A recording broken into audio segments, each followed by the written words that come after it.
First time I smelled it, realized I was smelling it. I thought I was mowing somebody's yard, and I thought there was a skunk in the yard. And then it dawned on me what it was. I'm like, oh, that's what it smells like. Okay. Because I used to tell people, I don't know what it smells like. Oh, sure you don't. Mark's like, am I in the Cheech and Chong movie? Now I smell it everywhere. I smell it everywhere I go. Now I know why people get high on it, because they don't like the smell of it. It's so bad when you're high. Especially if you get a contact and you're nearby. Yeah. I don't get high, I just get hungry. Do you see Ronda Rousey? She mentioned something about Triple H and sexual favors to be. I saw the headline. I didn't read the story. That's BS. That's BS. I wish he would just shut the hell up. Yeah. Triple H may have his flaws, but he's not Vince. Yeah. Well, he's got Stephanie.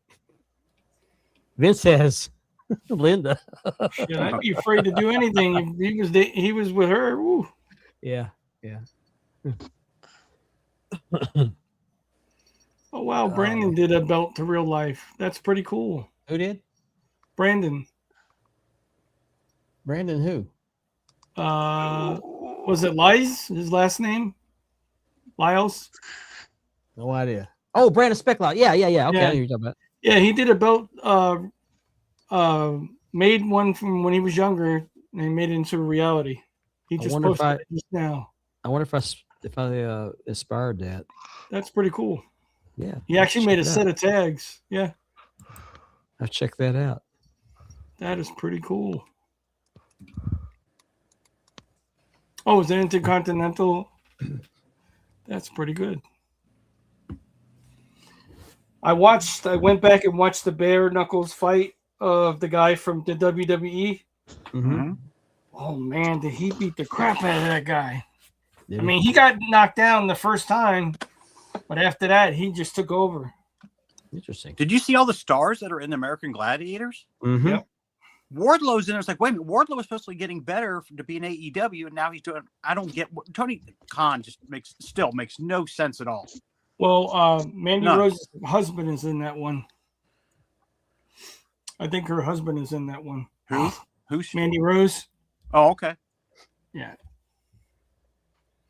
I keep looking at that picture. Hello, neighbor. My good neighbor. Did you know Barry Manilow wrote that jingle? Did he? Yeah. Who did? Barry Manilow. Barry Manilow. Like a good neighbor, State Farmers there. That's Barry Manilow. Oh yeah. He also did. You Deserve a Break Today at McDonald's. Mm-hmm. That one too. Get a bucket of chicken for KFC. Stridex. He did Stridex. He's so talented, man. He just really is. Yep. He is. He was actually my favorite singer in the 70s. I didn't know he was too. gay. I didn't know he was gay. Hey, not that there's anything wrong with that, but that guy could belt out a ballad now. He was the first 45 record ever bought I Write the Songs when I was in third grade. That was my favorite song. Yep. Yeah.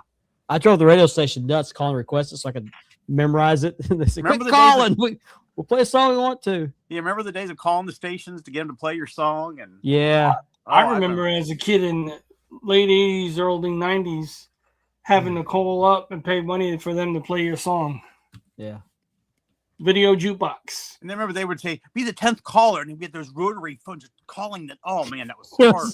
Yeah, no redial, yeah. The metal ones. Later we got the plastic spin, but the metal, it killed your finger. I had a metal one. Oh. That dialing was agonizing. Especially to be the fourth caller. I remember we got the digital phones and you had to call in. I just kept on hitting redial. What I did is I would dial the whole number and hold the last one until they said call. Yeah. And I'd wait and then let it go. Yeah. And still, it took about 10 seconds for the phone to start ringing. Mm-hmm. Yep. You get that busy signal. Yeah. I think I got in one time. You won one time? Yeah, one time. Yeah. I think I won like 2 or 3 times on a radio station. One was tickets, and then the other 2 were soundtracks. And I was asleep. My mother woke me up. She said, "Hey, what was Superman's father's name?" I said, "Jor-El." Come here. I already had the phone, you know. So I won a prize package from different retailers downtown. Cool. Yeah. Everybody kept saying Mr. Kent. No, it was Jor-El, his real father. The baby daddy. He was a baby daddy. Nice. Yeah, nice. We're about to get ready to start the show, guys. This will be an interesting topic.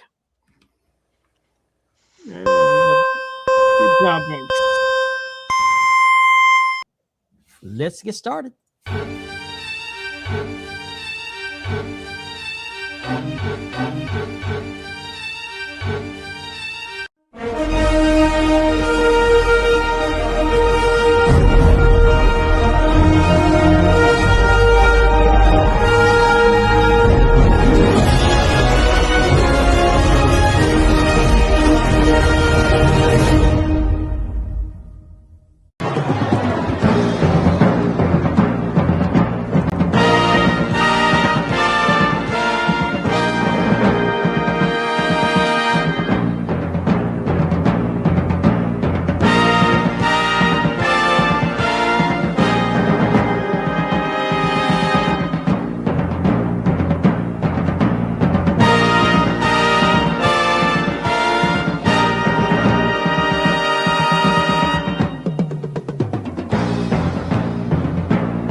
Hello, everybody. It's Thursday night. Time to go spanning the globe. Thank you for joining us tonight. My name is Mark Maggard. I'm your host. And joining me tonight, the usual suspects. Next to me is Mr. Richard Ward, a.k.a. The Warden. What's up, everybody? Underneath him is Mr. Andy B. from Love Those Wrestling Belts on Facebook. How's everybody doing tonight? Good. And if you're not already a member of Love Those Wrestling Belts on Facebook, be sure you join. I can't talk. I've got my tang all tangled up. You got your tank all tangled up? Your tank I do, yes. tangled up? Okay. Yes, I do. That's right. As long as you don't get stuck under your shoe, you're good. Yeah. And next to Andy from Championship Belt Brothers and Championship Figure Brothers, Grandpa, Mr. Ben. The man. Good Good evening. sir. How's everybody doing? Good. And I Yeah. forgot to remind everybody the show is sponsored by Marked Leather Championship Bill Leathering and by Ashley's Southern Designs. We are a part of the DAV Network, which also hosts the Double Dropkick podcast. Hey, I said it right. Yes. As well as they're on Saturday nights. As a matter of fact, you watch this Saturday, you'll see Jermaine Floyd, one of our own, being interviewed. And that should be a great interview. He's got a great collection, by the way. It's got a great collection, yes. It's all right. It's all right. Yeah. I, All right. It's all right. Ain't nothing big. Yeah. Yeah. And Tuesday night, you can catch the broadcast with Ethan Thompson and Stone Cold Steve Wilson. So be sure to check them out. And be sure you like, share, and subscribe. Speaking of that, we're trying to get to 500 subscribers on the Wide World of Belts YouTube channels. Once we get to 500, we're going to give away this beautiful Winged Eagle belt, dual-plated CNC, 4mm zinc with a full belt tip by Unique Championship Belts on American leather. We're at 253. We're over halfway there. So be sure if you haven't already done so, subscribe to the Wide World of Belts YouTube channel. Our goal is to get to 500 subscribers by July the 1st. Then we'll rethink this whole thing. But that's what we want to do. We want you to have this. We do. We do. We just gotta get 500. Somebody take the damn belt. Take the damn belt. Take the damn belt. Let's see who's watching this show tonight. Right? Oh, Bonkers. He's early tonight. Hey, number Bonkers, what's up? one. That's my There you go. friend. First one in. Ding, ding. Thank you so much for watching. Little Cuddles. Hey, Cuddles, what's up? What's up? Mendoza. What's up? What's up? No, third place ain't bad. No. You're not Unless you're first, 3 you're points in the last. race. You ain't in first, you're in last. That's right. Kirk Hall, hello. Hey, Kirk. Rick Hernandez, howdy. Ricky, what's up, bud? Ricky? Up. Oh, he said it. He said it. There you go. Mr. Chris Raines, hello. Hope Hey, hope Chris. all is well up there. He had some Yep. snow and some He did. electrical issues up there. He did. Glad to see he's Hey, watching Chris, that. we would tell you to chill out, but you already been chilling out. He's been chilling. Yeah. You don't want to hear what my temperatures has been. It's been in Oh. the 80s here. I was sweating outside a little while ago. Yeah. Hello, Lisa. Thanks It's for still watching. 75 degrees Hey, Lisa. outside. Speaking of broadcast, there's Ethan Thompson. Howdy. Nathan. What's up, B? Kevin DDK. That's right. Get those There you go. DDKs up there. We are doing well. Thank you so much. I still got a little bit of a sniffle and a cough, but I feel a whole lot better. What? You got Yeah, some that's what they're calling it now, huh? My son is homesick tonight. He's got bronchitis. I think I got him sick. The whole house has been sick. Oh wow. That was a shop session. Thank you. Thank you. Jim Mills, hello. We'll do more of Hey, those. Jim, what's up? I'd like to do some of those in my group sometime. His birthday's Yeah. July. Happy early birthday. I'll get you a card. I'm still waiting for his list of his belts together. So- Right. Yeah, Right. What's it been? Let's 2 talk years about now, that. Ben? 2 or 3 Right. years now? Yeah. Lane Ledford. Let's talk about that. Yeah. Hey, Lane. Friday night videos. I remember that. Oh, You I guys remember that? Yep. I used to stay up late just to watch that. Brandon lies.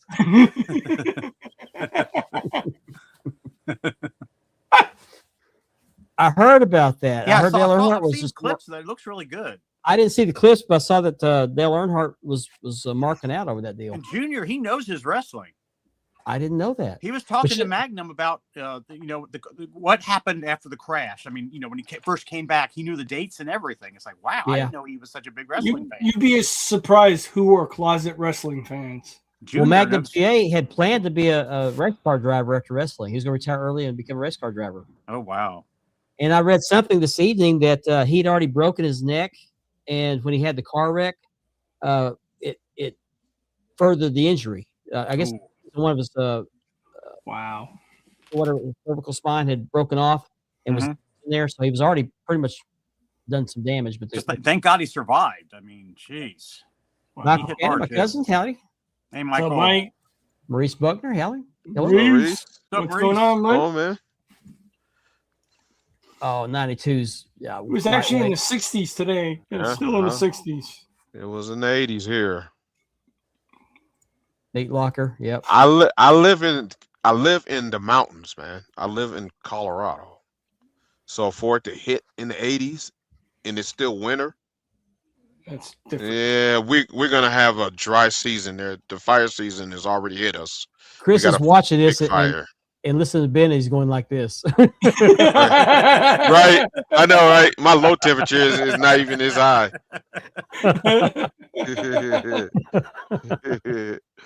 So we always start off the show with a belt of the week, and I got it again this week.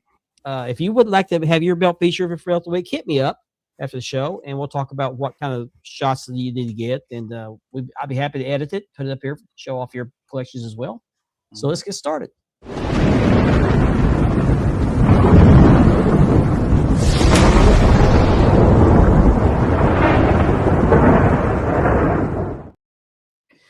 And this was a new belt day a couple weeks ago, so I was able to. I want an update now.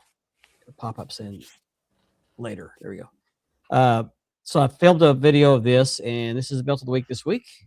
It is the Hogan 85 by Unique Championship Belts. This is an SD belt, and I actually got a Hogan 84 and 85 from the same maker. This is the SD version. I put that on my leather. There's a snap box over the male side.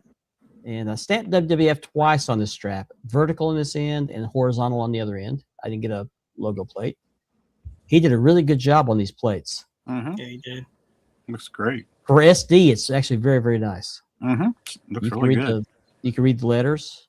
Now I elected to get the gold paint instead of the gold plating on the think AWA there's- tag. I I got think gold. there's only 2 Hulk Hogan belts I need. And which are those? One is the mystery belt, and one was the NWA. What was the one with the red, white, and blue? Or was that AWA? I don't remember. The strap Was that the it was Southern? red, white, Was that blue. was that the Southern title? I think that's what it was. The Levy style belt. Levy style belt. Yeah, Yeah, it's Levy the Southern style title, wasn't it? belt. Okay, so if you notice that banner there where Hulk Hogan's name is not Mhm. painted in. I since painted it in. I'll show you here in a minute. The maker forgot to paint that in. And I think Richards got one just like that that's not painted either. Yep, mine's not painted in, and it doesn't have the name on it. Oh, yeah, that's right. Yeah, I knew it didn't have the name, but I never noticed it wasn't painted. Andy, is yours painted? You got one too. Yeah, mine. Because luckily he asked me about it. I said, "Oh yeah, please do." Okay. He didn't He ask did me, really- and I forgot. I didn't even think about it. Yeah, he did. And I didn't notice it. If he hadn't said it, I would have had the same as you. I Luckily, wouldn't he have asked noticed me. it till you mentioned it to me when I showed it off the other day. So Yeah, there's luckily he a asked me. slight curve on the main plate. Gotta have that slight curve. Not too That's what much. she said. That's what she said. That's what she Thank you, said. Chris. Yeah. Oops, that's not the right belt. Well, there's nothing wrong with ever seeing the TV title. That's a great This is belt a no matter unique what. belt. It converts to NWA TV. It's a transformer. Yeah. The Transformer belt. I forgot to take that out of the video frame. Hey, like I said, other videos. I'll see the TV title anytime you want to show it. Okay. That's one of the greatest belts of all time. Mm-hmm. Yeah. This is a very common style of belt in the mid '80s. Was this particular style? I call it the Thunderlip style belt. Mm-hmm. But and I didn't do the okay. That's my nickname. My wife calls me. All right. So here's the belt here. I'm gonna go full screen. Yeah. On to something else. Yeah, Marcos. All right. Hello, Corey. You're going to see that here. I'm glad you brought that up. I'm going to show you here in a minute. What's So here's Corey? the What's Hogan going on, 84. Here's the Hogan 85, and I did paint that panel. It's hard to see with the lighting, but Looks it's good. painted. You can see There it you go. perfectly like that. Yeah. There you go. And I do the WWF on this side because there's more room horizontally. So WWF is well represented. And then on this end over here, I do the vertical. I think it looks good. I think it does too. And Unique Spirit did this. So if you're interested in the Hogan 84 or 85, I keep getting them confused. I highly recommend Unique. The Hogan 85 differs from the Hogan 84, not just in the paint. It's the same artwork, but it's a different paint scheme. But this one is a tooled strap, and the Hogan 84 is a lace strap. Mm-hmm. So anyway, thank you very much for Unique Championship belts. Oh, okay. Go back full screen. Here we go. Thank you. He's got two of my belts on my leather. He's got custom, and he's got that Florida Heavyweight Championship. He's Okay, got that so, regular stinky leather. Now Stanky Corey leather. asked this question, and is this guy a new viewer? I think he is. I believe he is. Okay. Thank you so much for watching. Go to the YouTube and subscribe, please. Welcome to the show, Corey. Yes, we appreciate you watching. And thank you for asking a question. You watched the show apparently last week. So Mm-hmm. okay, so last week I showed off this a picture of this belt. This is the Cattle Baron belt, Cattle Baron Cattle Company or Leather Company. And this was the belt that was featured in the wrestling magazines back in the 80s. Let me take this comment up here. And you can't hardly find these anymore. This was not, I didn't buy this originally. I got this secondhand on eBay. If you search, you'll find them every so often. They're very hard to find, very rare. And I was lucky to get one that's really, really good condition, except this one has a slight little scratch on this side plate right here. Right here. Other than that, it's Still for being what, 40 years old? yeah, 1985, so that's 41 years old. And it features this this little piece of leather here, which I guess you're supposed to put your name on it or something. I don't know what that was for. And then, Yeah, I'm pretty sure you put your name on it when you were a kid. like you're doing your jackets, and it came with this thing where you can hang it vertically. So it's on two pieces of leather. This piece here that goes around around the plates is a thicker piece of leather. You kind of see it stacked right there. And so I've got the leather piece. I've got to go to the leather shop this weekend to get the thinner piece of leather. I can't remember how thick that is, but it's floppy, nice floppy leather. And I'm gonna do white threading around these plates. I'm considering doing red, white, and blue threads. I haven't done anything like that before, so I'm gonna play with that a little bit. But I had the idea to come up with a belt just like this with my own personal touch. I showed this off last week. I've made some progress since last week. I haven't shown off the side plates because those are going to be a special edition. Here's the main plate. It likes a little bit of paint. It's a little rough. I buffed it out with the buffing wheel last week, and got some scratches in it. Just take off some extra paint. All I lack is the lettering across here, this lettering here, and then there's a border that goes around the logo. This is my USWA logo I came up with in 1986 for my fictitious wrestling company. And then I got my Mark Leather name here at the bottom. And I took a Dremel and cut a V notch in these corners, and then took my What's other up, O'Keefe? grinding wheel and rounded those off. So all I lack is just paint the letters. I got almost finished with the side plates. I'm going to have to cut those out, and then I'm get some Chicago screws and put holes in the corners here of each of the plates and mount them, and then do the threads, and it'll be ready. So what I'm thinking about doing is I'm going to do another. I got 2 more sets of plates. I'm going to try to do 2 more. This is a learning experience, and so if those other ones turn out really, really nice, I'm going to either sell this one or give it away. I'm just going to wait and see. But so far, for a first time attempt, I think it turned out really, really nice. I had some issues with the etching because there was a wire that broke off. I attached a wire to this to get the electricity go through the salt water, and the wire broke off under the tape. I didn't know that, and it sat there for 24 hours not etching. And the vinyl masking that hit all these features had apparently been affected by the salt water, and some of the salt water leaked up underneath the vinyl masking, and I got some etching here where they're not supposed to be etching. So it's going to be a flawed belt. So we'll see. Not Well, flawed, but just- one of a kind. well, yeah, here's one of the a thing, it's kind, not- yeah. Mark, it's not flawed. It looks ring used. Actually, I should say Very well one ring of- used, yeah. I should say one of one. And if it's a hit, I may make a few of these, 5 to 10 of these, maybe, because painting these are a pain in the ass. But I may make a few of these and number them and sell them as a limited edition if you're interested in one of these. But let me finish one of these first, and we'll generate some interest. See if there's any interest. Not generate, we'll gauge the interest. But I don't want to make too many if I can't sell them. But yeah, it's a cool little belt. I was very surprised when I first saw this belt. Lane Crooks, who used to be on this show, had one of these. I went to go see him when I took him to Dome Globe, and I was very surprised how small this thing was.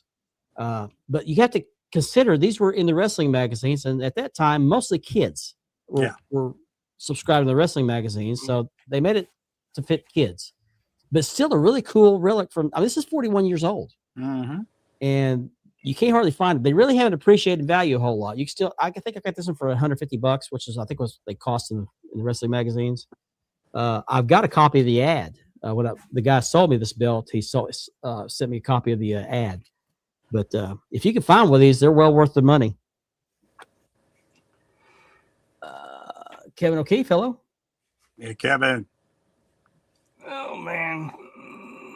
So I'm very excited about this. I was a little nervous about the beginning, but I'm very excited about it. This is easier to do than you think it is. I took a phone charger.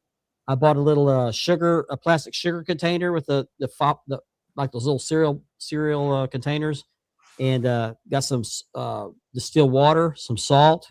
What's up, And, Calvin? Long time no see, man. Calvin. Oh, okay. Oops. CJ, I'll catch up on that. Hello, CJ. Hey, CJ. Thank you, Chris. There he is, Calvin Turner. Hey, Calvin. How you doing, bud? Glad to see you back. Thanks for What's What's watching. up? Best Yeah, dressed Be sure you people in subscribe to the YouTube channel if you haven't already done so. Yeah, welcome back. He's one But of the once- best dressed people in the chat. Mhm. Oh, that guy dresses dapper, doesn't he? Sure Mhm. does. He sure does. Well-dressed man. ZZ Top wrote that song about him. But one thing I ran into with this was the vinyl masking and the waterproof tape I put on the back here to keep from etching anywhere else left a sticky residue on the plates. So I had to take a buffing wheel and buff all that stuff off. And I'd already painted because I had a mask on there. I went ahead and painted if I had the mask on. It took all the paint off. So, but Richard turned me on to a paint pen, which I think will work a whole lot better for these lines. So,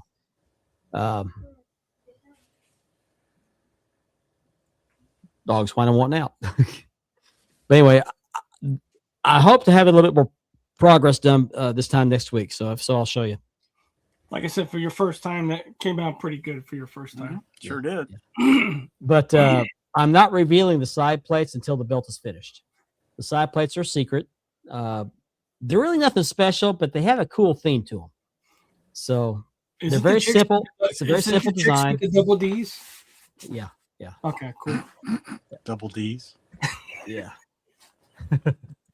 So anyway, so our topic this week is, and this came up this all over Facebook, or was all over Facebook this week, is the situation that happened in Ohio Valley Wrestling, OVW, with the referee. Referee was Dallas. What's his name? Dallas. Is it Edwards? It's Dallas I think Edwards. Which is funny because there's Dallas Edwards that lives here where I live. Sets the mood. Yep. Zebra cake candles. That's cool. So anyway, what happened was, let me put these pictures up here, is they were having a match. I don't know the name of the participants in this match, but yes, Dallas Edwards. Okay. So the wrestler in the foreground there to the left of the red arrow that's laying there on the side came off the top rope to hit the guy that's laying between him and that guy standing up. And the referee kind of pushed him aside and took the full force of the move. And he apparently landed awkwardly in the ring, hit his head, caused a brain bleed. He started going into a seizure. And I'm not going to show the video. Everybody's seen it. It's just not good to watch. But he was seizing in the ring. You can see he was kind of sitting up a little bit and seizing. So apparently this was oblivious to the wrestlers. Now I say oblivious. They thought he was selling it. Selling it. Yeah. But he wasn't. And the wrestler in the bottom picture picked him up by the belt, pulled him aside, and then shoved him with his foot to the side to get him out of the way. Now, he explained that he was trying to do the spot with the other wrestler in the middle of the ring. He was trying to get the referee out of the way. He thought he was, selling it. But apparently there's where he pulled him over to the side there. And so people rushed from the back to go to the corner there to treat the referee when that wrestler, and I can't remember this wrestler's name. Well, I'll show it here in a minute. He had a statement he released on this. But as soon as he saw that he was actually being attended to medically, he kind of scooted off there to the corner on the left and kind of kneeled down, just kind of, chilled for a while. Got a lot of heat on this, deservedly so. One of our former co-hosts, Jim Lawrence, who's a referee, went ballistic over this. He said there's no reason, and now he's a referee, so he has a special interest in this. Said there's no reason that should have happened. So as soon as that happened, the guy should have got medical attention. Let me read some of these. That match should have ended. That match should have ended. Yes. I think the match did end. But I'll try to find some. Let's see. Yep. Here's a statement from Taz. Taz has something to say. He said, any promoters, please have a trained professional doctor or paramedics ringside on site for all your events.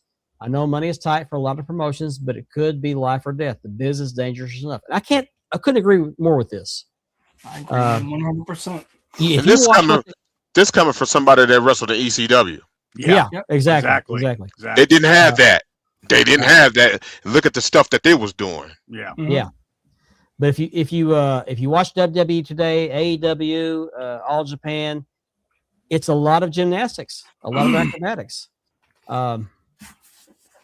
As an old school wrestling fan and new school wrestling fan, we all know to look out for this. When we see this, we know that's legit. But that's usually the referee. That's usually the referee doing that. Yeah. Right. And when the referee's knocked out, there's some major stuff going on. Yep. The referee plays a crucial role. He doesn't just count the 1, 2, 3s, or the 10 counts, or anything like that. His job is to make sure everybody's where they're supposed to be, and to keep track of the timing of the match and let people know who's supposed to be where, when, and when the match is supposed to end. That's his job. And if somebody's hurt, he's supposed to, like you said, do that signal. Mm-hmm. My problem with that signal is this: they've been using it as a work. Yeah. Mm-hmm. True. Yeah, true. Don't use it as a work. Mm-hmm. It shouldn't. I don't agree with that. Never use it as a work, because you need to use that when it needs to be used properly. Mm-hmm.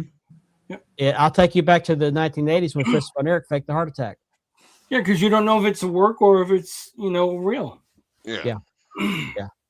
But there's a lot of heat over this, and if you go to Jim Lawrence, if you're a friend of Jim Lawrence, James William Lawrence III on Facebook, he's got a video where it's profanity laced. He was angry, very angry, and I understand that, because referees, they take bumps too. What if big time. What if that guy died in the ring from that kick? Yeah. But You know what I mean? somebody said something about he was in the wrong position. I'm not sure about that because I think he meant to take the bump. It's just I think he landed awkwardly because you see him push the guy out of the way. So he was intending to be in that bump, but he fell back. I think he landed right on his head. He had a brain bleed, suffered a seizure, but that was dangerous. fortunately, he's okay. Here's a picture of him in the hospital. Give him a thumbs up. He's getting a CT. This is the night in the hospital. He's going to get a CT in the morning. If that goes well, he'll be home. I think he's home now. Here's his official statement. The official statement says, I know everyone seems to know about the scary incident last night at OVW.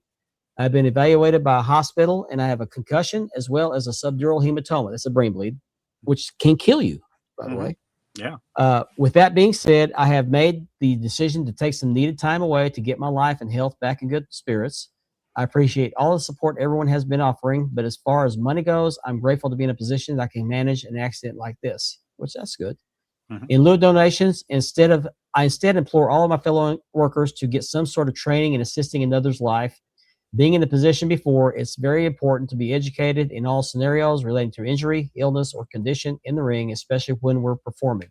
I'm not mad at anyone or anything other than the situation as a whole, and that I've been sitting out for about 24 hours straight in the hospital bed. Well, they should take that as a lesson right there. Exactly. This is a learning thing. Yeah. I don't think that the other participants involved meant to ignore the situation. I think they were confused. Now I'm not excusing them. I'm just saying this is how uncoordinated everything was. There wasn't a plan in place for what happens if the referee gets hurt. Yeah. Yeah, like I want to know, in these shows, are there doctors in the back area or paramedics in the back area? I know certain ones there are. Well, you know, if you watch some of the behind the scenes stuff or the backstage stuff in WWE, there's always an ambulance back there because they've had spots where they do involve an ambulance. Mm-hmm. Sorry, I still got the cough. Who else made a statement here? OVW made a statement. Now, then, who's this? Tony Evans. Tony Evans made this. Oh, Tony Evans is the guy hitting. Let me make this bigger. I can read it. There we go. I want to start by expressing my support and love for Dallas Edwards and wishing him the best in his recovery. I've spoken with him. He's doing very well, and he knows we're all thinking of him. During Thursday's match, there was a planned spot that resulted in an unexpected injury to Dallas. The match was 35-plus minutes with 12 men, 2 run-ins, and 2 referee bumps. Dallas's time came as planned, and everything seemed fine from my point of view. The next sequence had me falling next to Dallas and crawling away with my back turned to him, having my eyes focused on the other wrestlers in the ring, though I knew where Dallas was. As we set up for the next thing, in my periphery, I noticed Dallas was still close to center as he didn't know what we were doing next, so I go to move him. Dallas and I have worked together frequently, and he will usually always go dead weight as I try to move him. When I touched him was the first time I had laid out on him specifically to this point for a brief second, and I saw OVW officials running from the back, but assumed it was for the chaos that had just happened outside of the ring.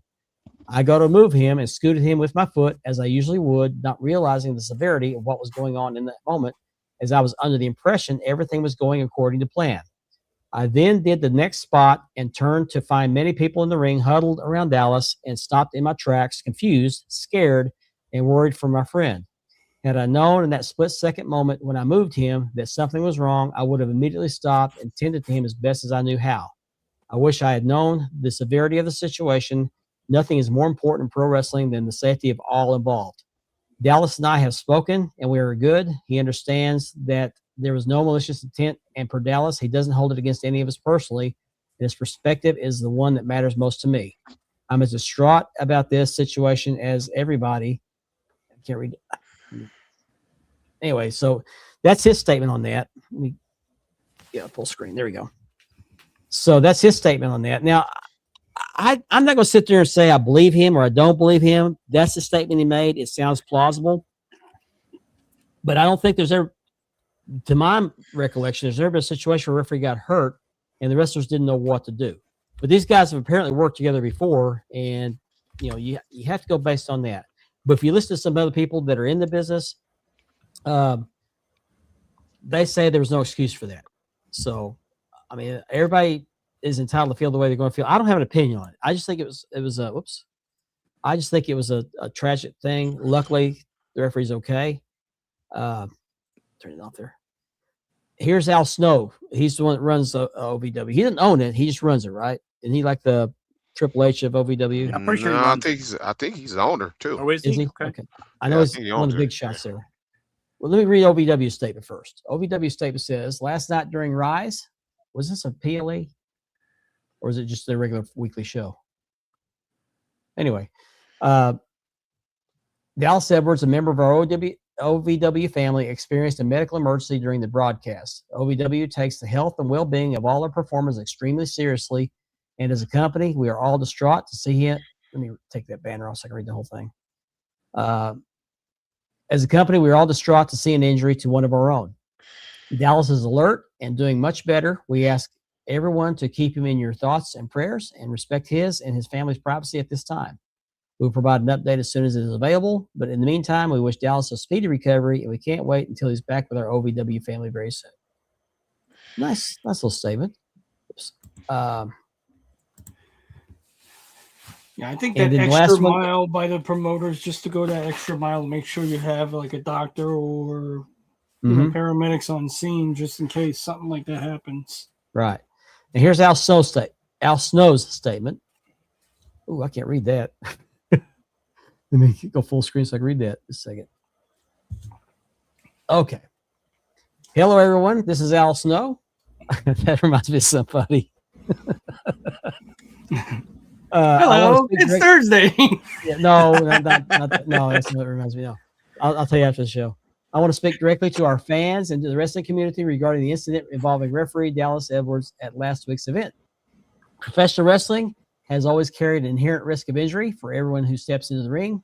On March 12th, during a live OVW television event, Dallas was involved in a planned moment of physical contact with a wrestler that resulted in him suffering a head injury. If you saw that video, he hit pretty darn hard.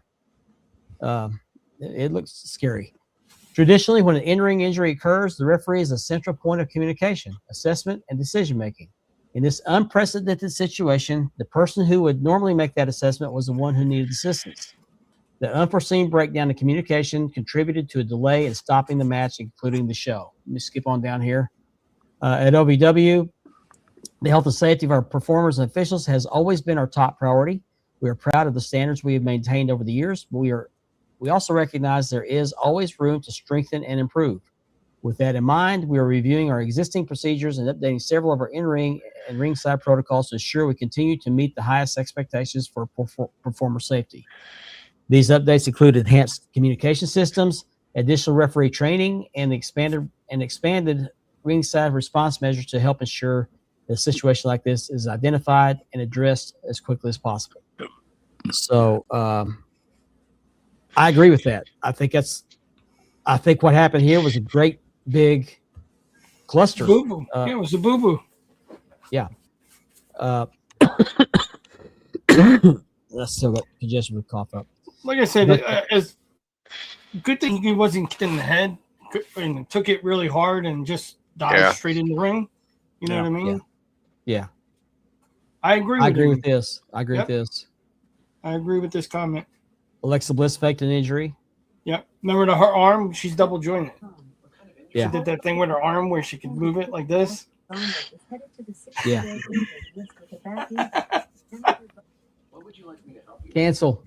I said Alexa Bliss and my Alexa thing went off. And you turned on, and my Alexa started talking when you did that too. Yeah. Yeah. Rollins did have a seizure.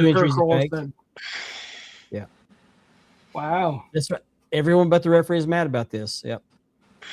And I get why some people in the business, like Jim, are angry about it because that's their livelihood. That's their livelihood. Yeah. Yeah. So I understand it. And I agree. And I've heard a lot of rumors that OVW is getting a lot of heat because they've been historically unsafe. Now, I don't know if that's true or not. That's what I've read. Hey, Ashley. Oh, Ashley's coming. Hey, Robin. Hello, Ashley. Hey, Ashley. But I agree. There should be better communication. I think they need to kind of cool it with the kayfabe injuries in the ring, especially something like a At I don't least think they usually this take a they should. seizure. This right here, they need to cool it unless it's something serious. Yeah, exactly. Because they did that with Seth Rollins, didn't they? Just like putting the gloves on. The gloves should only be put on if there's real blood in the ring. Yeah. Yeah, low budget. I get that, but still, you can have somebody that kind of knows what they're doing, can recognize when there's a problem. Everybody needs to get together before that match starts to say, okay, here's what's going to happen. If you're in trouble, somebody needs to signal this or that. They should have gotten together and discussed that. Now, no one saw this coming. Yeah. But there now should always be a backup wrestling. signal from the commentators. Yeah, or somebody at ringside. If they're not clued in what's supposed to happen, mm-hmm. and say, hey, that wasn't included in this spot. Yep. And act on it.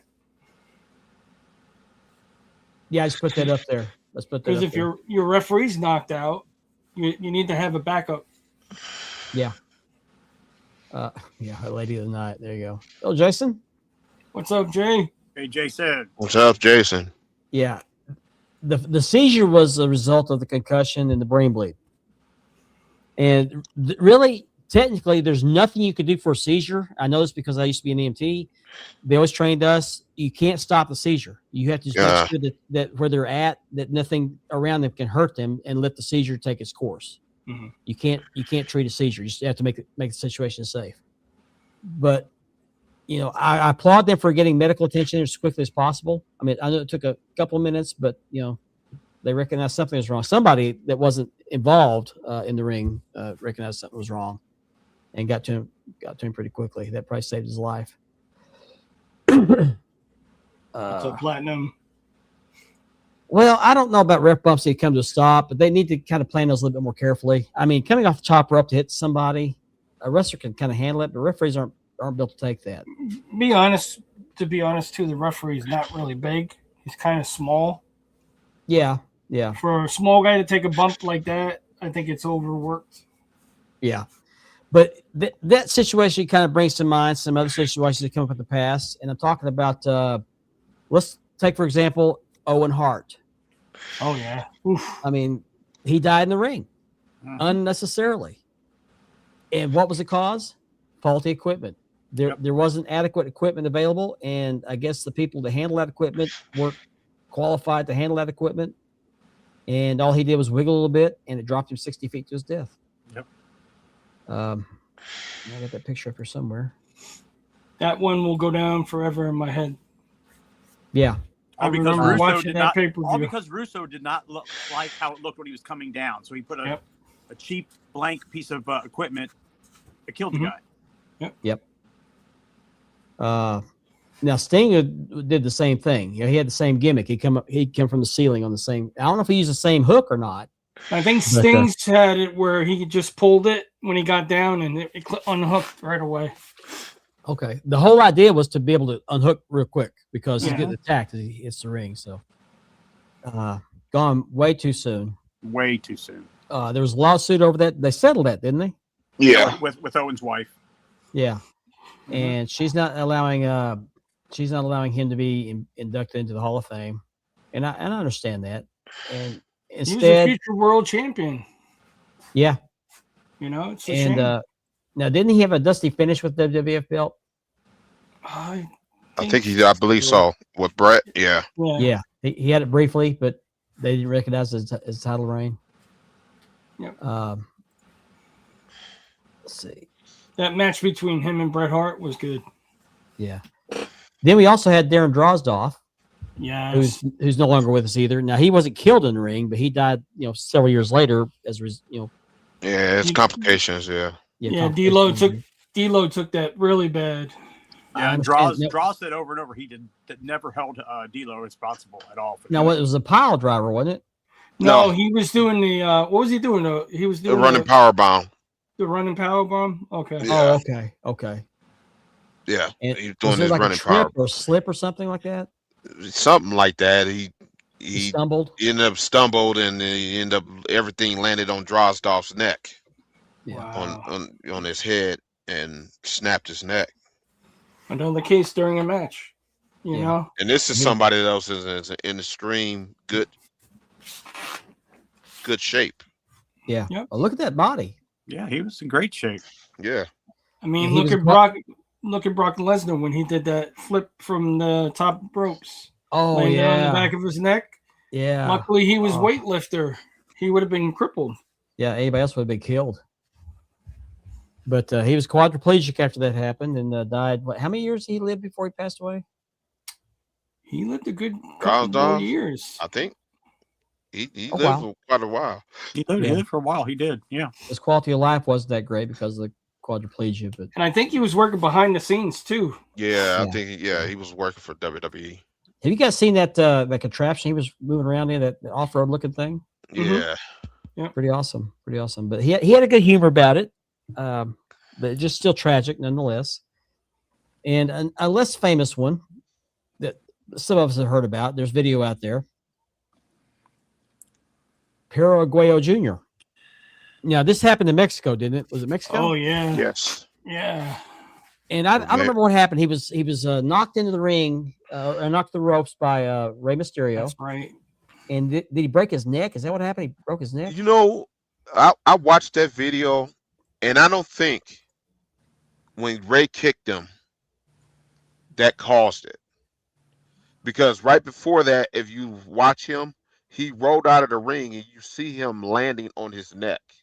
Yeah, I did see that. So if you watch that clip, it looked like he broke his neck there. Okay. And then when Ray kicked him, it knocked him out on the ropes. it killed it. It severed it. It completed it. Oh wow! Yeah, I'm not an investigator. I just observed that. I do remember that Ray tried to go for another 619 and he held off on it because he recognized something was wrong. It was him and Sin Cara. Yeah. Who is known as Mystico. Yeah, he's in AEW now. Yep. Conan was down there. Now, did he actually die in the arena, or he died at the hospital? I think he was dead. They said he died. They said he didn't make it to the hospital. No. Wow. No. He didn't make it to the hospital. That video is floating out there. Yeah. You can see it. You can look it up. I don't know if it's on YouTube or not, but I've seen the video. Yeah. I agree. And like I said, when I watched it, and it just don't look like Ray. Ray, and the thing is, they put Ray on an investigation for that. Yep. It's like, that's crazy. Like, yeah, but you can see when Ray hit him, he went down. But like you said, he rolled out and landed on his neck. So it wasn't from the impact of Ray, because he would have fell in the ring instead. I don't think it was. Yeah. But I remember from the video that Ray tried to go for the 619 and he swung around and missed him on purpose because he recognized something was wrong. Yeah, this next comment I agree with too. Conan was doing too much. Yep. Oh yeah, I remember that too. Conan was doing too much. He was in there. Yeah, he was in there shaking him and moving him around. Like, if somebody has a neck injury and it looks like a neck injury, you're not supposed to be doing all that to him. Nope. Yeah, I think he thought he was unconscious. He did because he tried to kind of wake him. Yeah. But he was shaking him. Like, the way he was shaking him, I think he might have made that injury worse. Probably so. They say when you perform CPR, you may break some ribs. Mm-hmm. Yeah. It's just all part of the procedure. And Conan probably thought he was doing right, he was trying to wake him. Yeah. He was shaking him. But the way he was shaking him, you could see his neck was flopping around. Like, so if he had survived, he might have been paralyzed because of he that. might have been. Yep. And then the last one I had on my list here, and I saw this one happen. Oh yeah, man! I was watching that live. That's the best picture I could find. Yep. That's the least graphic picture I could find, but that leg was snapped in two. Yep. The video is still up on YouTube. Yeah. He was screaming at Scott Steiner to finish. Because he's trying to tell him to finish it. Yep. Scott didn't want to pin him. Didn't he come off the second rope? Second rope. Yeah, it was the second rope. Yeah, I was watching the match. Leg Yeah, snap he kept on telling Steiner to roll him up. Yep. But that leg snapped the two like a toothpick. Oh man, Yeah. that was. I don't think he was ever the same after that. No, he wasn't. No. Matter of fact, I think he retired out of the ring not long after that, didn't he? I think that was the worst. He made some appearances, but he wasn't full time anymore after that. Yeah, he did ECW and all that right after that. Yeah. Yeah. But I mean, it just goes to show. You look at the stuff they do nowadays with all the backflips, the leaps through the ropes, leaps over the ropes. It's just amazing that there aren't more injuries than what there are, and there are some injuries. But it just goes to show you, big guys like that, something small like that off the second rope. Yeah. But I mean, look what they do now with all the acrobatics, the flips. It's just amazing that there are no more injuries than what there are. I mean, there's not a match that I watched with Darby Allin that I think the kid's going to get paralyzed. Every time you see a match with Darby Allin, he's trying to outdo what Jeff Hardy did. The trouble is, Darby has absolutely no fear at all. Yeah. And I fear for that kid. I do too. One day he gonna snap his neck. You know what I mean? He's already come close multiple times. Many times. The only thing that I like all our heroes from the 80s and the 70s, when they're still with us, but you see the condition they're in now. Like Darby Allin, he's going to probably be crippled by the time he's senior. I'll give you a prime example. Great Muta. Yeah. Mm-hmm. Look how tore up he is. Yeah. He was the first high flyer. Mm-hmm. Nobody else was moonsaulting and jumping off the rope and flipping over the rope. Muta was one of the first ones doing it. Him and Liger. Dynamite Kid. Yeah, there we go, right there. She's in the Dynamite Kid. Dynamite Kid. Those guys took damage. Those guys took damage to innovate and bring forth that different style. Sabu. Like Muta got 2 bad knees. Yep. If you've seen him at his autograph signings here in the States, he's in a wheelchair. Yep. Yeah. Rick Rude heard it. That was because of an elevated ring. Yeah, but Sting shouldn't have did that. No. Sting shouldn't have did that. Sting ended that man's career. Mm-hmm. Mm-hmm. That was kind of messed up what he did, because he shouldn't have did that leap. Yeah, you could see that leap was dangerous. Oh, when he did the splash. Did you see how far did he jump? Yep. Yeah. Like Sting literally cleared half that ring on that splash. Yeah. He jumped over and landed on top of him on top of the stairs. I remember seeing that. Hayabusa. I forgot about Hayabusa. Yeah, when he broke his neck. He was another one from that era. Those guys, if you look at there's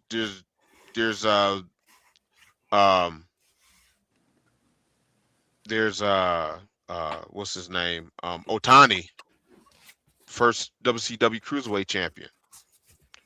Not a good. Oh no! Don't start. Now, if I remember correctly, didn't Kurt Angle break Scotty 2 Hotty's ankle in the ring when he was doing the leg lock on him? Didn't he snap his ankle? I don't remember that. I'm pretty sure he did snap his ankle because he pushed it too hard. Well, wrestlers used to get hurt just doing regular wrestling moves. Mm-hmm. And not even doing aerial stuff. They would get hurt doing simple stuff, suplexes. I remember a guy was doing a studio match with Ric Flair. Ric Flair did a suplex and broke the guy's arm. That's on YouTube. There's another, for instance, Kurt Angle and Shane McMahon at that pay-per-view where he put him through the glass. He hit the glass twice before King of the Ring. The third time he broke it. Yep. Mick Foley getting slammed through the cage. Yep. Hell in a Cell. Mick Floyd getting thrown from the cage. Yeah. Yeah. I mean, there's no reason why he should be alive right now. Well, Undertaker did not want to throw him from the cage. He's going to be here in August. I may go, and I may talk to him and might even try to get him to do a spot for us. Don't mention ice. Oh no, I know. I already know, man. You see his I don't video? want to stir. I don't want to stir that one up. Yeah. I remember the interview with Undertaker. Undertaker just won under another surgery. Wow. He just had another hip surgery. That's what I read somewhere. But my point is, these today's wrestlers go through such lengths to entertain us. They're risking their bodies, they're risking their health, they're risking their lives. They're taking look at these tables, ladders, and chairs matches. I mean, look what they do on those ladders. That's why. How does nobody get paralyzed on those matches? Look at them chair spots. Look at them chair spots those guys was taking back in the I'm not 70s, a wrestler, 80s, and 90s. Professional wrestler, but to me, when somebody says, "Oh, that's not real," get in the ring and do what these guys do every day. Take the bumps. I did body slammed one time in the ring and it hurt. It's real to an extent. The finish is not, it's all planned, but the action is real as can be because they get hurt all the time. Unless you're there in person, you hear that ring, you hear the damage that they're taking to the ring. And to do that over and over, whip your head back, when you hit the ropes, you whiplashing your head back and forth. Do you guys remember the old saying where they would cut themselves in the ring? They say green or red leads to green. Oh yeah. Mendoza, it's like this. It was for the love of it's for money and fame. Yep. Pain equals money. If you could do the most risky was it stuff, back then when they used to wrap their wristbands and they would put the blade underneath? They would have a shiny tape and then the dull tape. Yeah. Well, look at Carlos Colon's forehead. And Bruiser Brody's forehead. Look at Abdullah. And Abdullah's forehead. Run a credit card through his. Right. Ric Flair's forehead. Well, Ric Flair's forehead. Ric Flair's forehead is not bad compared to the other guys. Right. You can slap a credit card on Abdullah's head. I think Flair knew how to cut himself better than all the rest of them because Flair bled more than the rest of them combined. Oh, he bled all the time. If you notice when Flair used to do it, he always used to do it up under his hairline. He did it on his hairline. Terry Von Erich did it right above his eyebrow. Yep. Yeah. Oh, I remember that. Yeah. Because I remember somebody from the promo group that actually used a staple gun on themselves. Oh, I remember that. I forgot about that. Okay. That was cringy. Tax in the ring. Tax in the ring. Oh. Who's that guy? Maven? He did behind the scenes stuff on that stuff. It's kind of like the magician that reveals secrets. He said the thumbtacks are real, but they don't go in very deep. They cut them, but they still go in. They still have to hurt. I believe they cut the points off them, and they still. At what point does the risk go overboard? I mean, go out of line. New Jack, yeah. Throw him off the scaffold. You threw that guy out. It was a receipt, but still.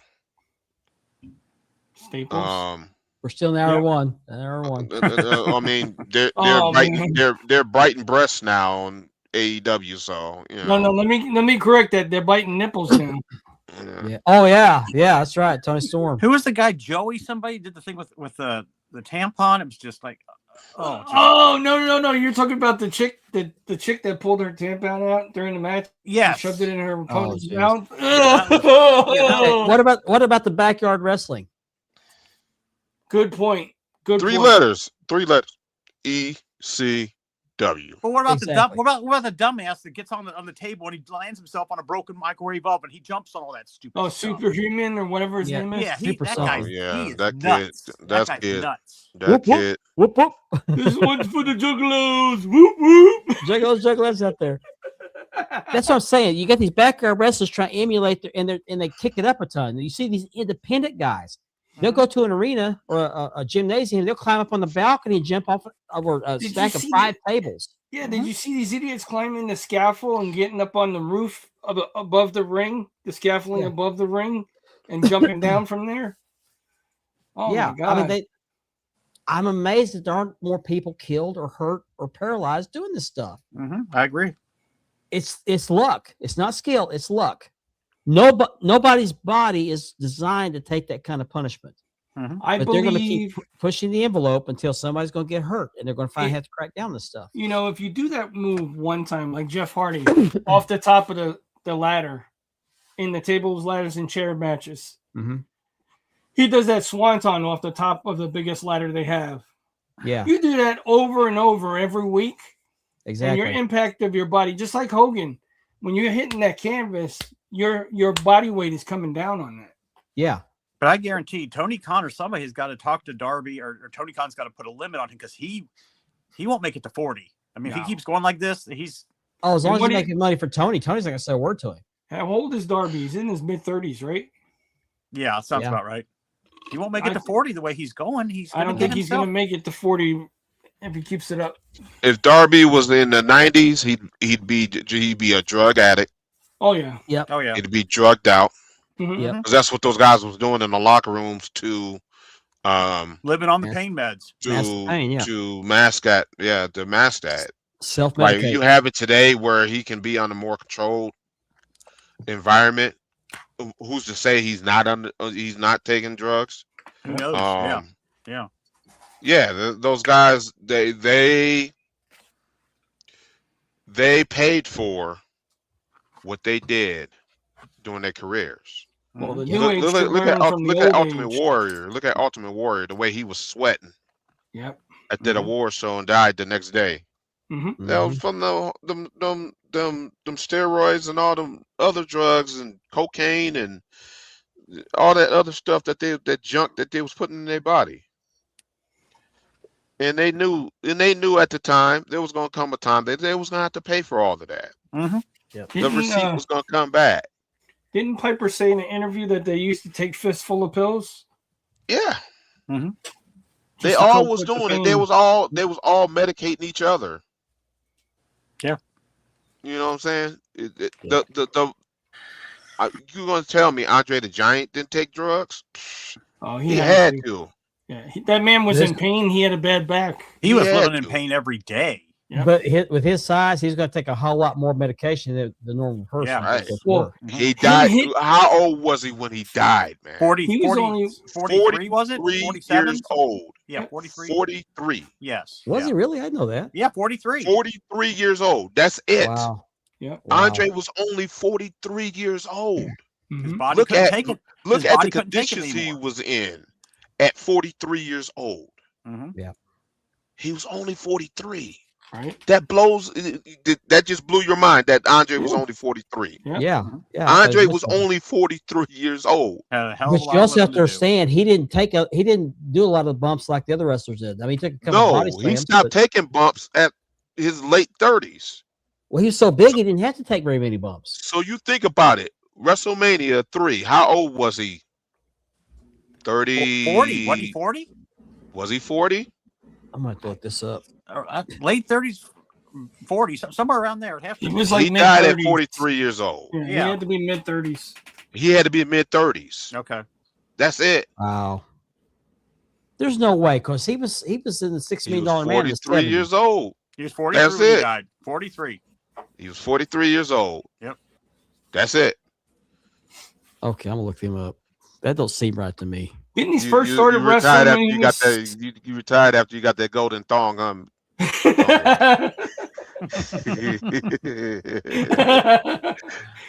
Didn't he start wrestling? I'm sorry, Chris. You're right. 46. He was 46 years old. Oh, he's 46. Okay. Oh, okay. 46. Yeah, he's right. 46. Yeah. Still. Damn. Just add 3. Just add 3. He's still young. He must have been in his 20s when he did the $6 million man. Mm-hmm. Yeah, he's been for a while. Mm-hmm. That shocks me. I thought he was in his 50s or 60s. Yeah, 46. You're right.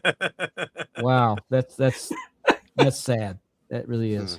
Oh, but you have to consider the condition made him the size he has also affected his health. That was it accelerated. It accelerated everything his health. was accelerated in his body. Yeah, right. I agree. Take that for so long. I mean, I'm surprised he lasted that long with his illness.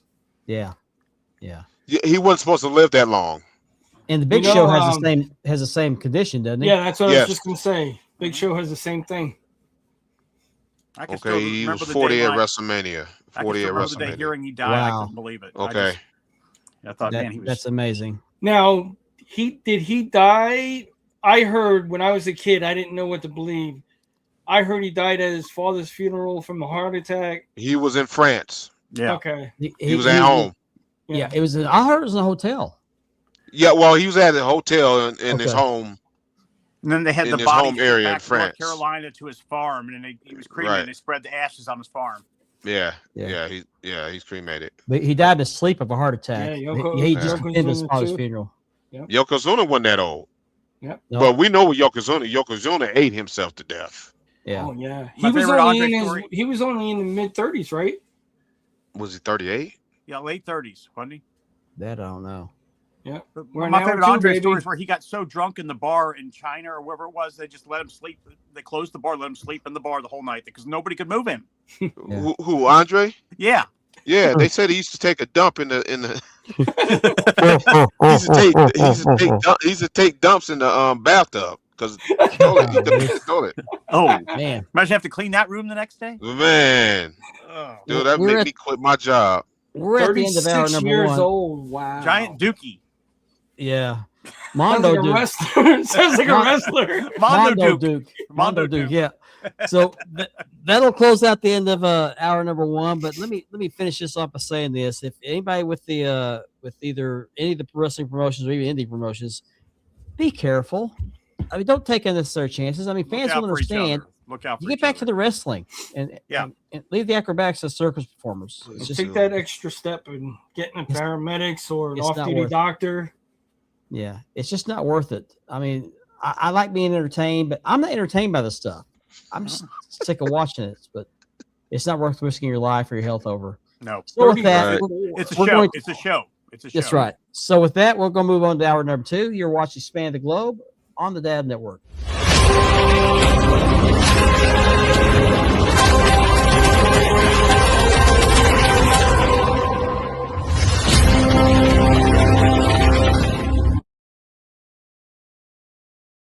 Welcome back to Span the Globe. I almost spit out my drink, Platinum.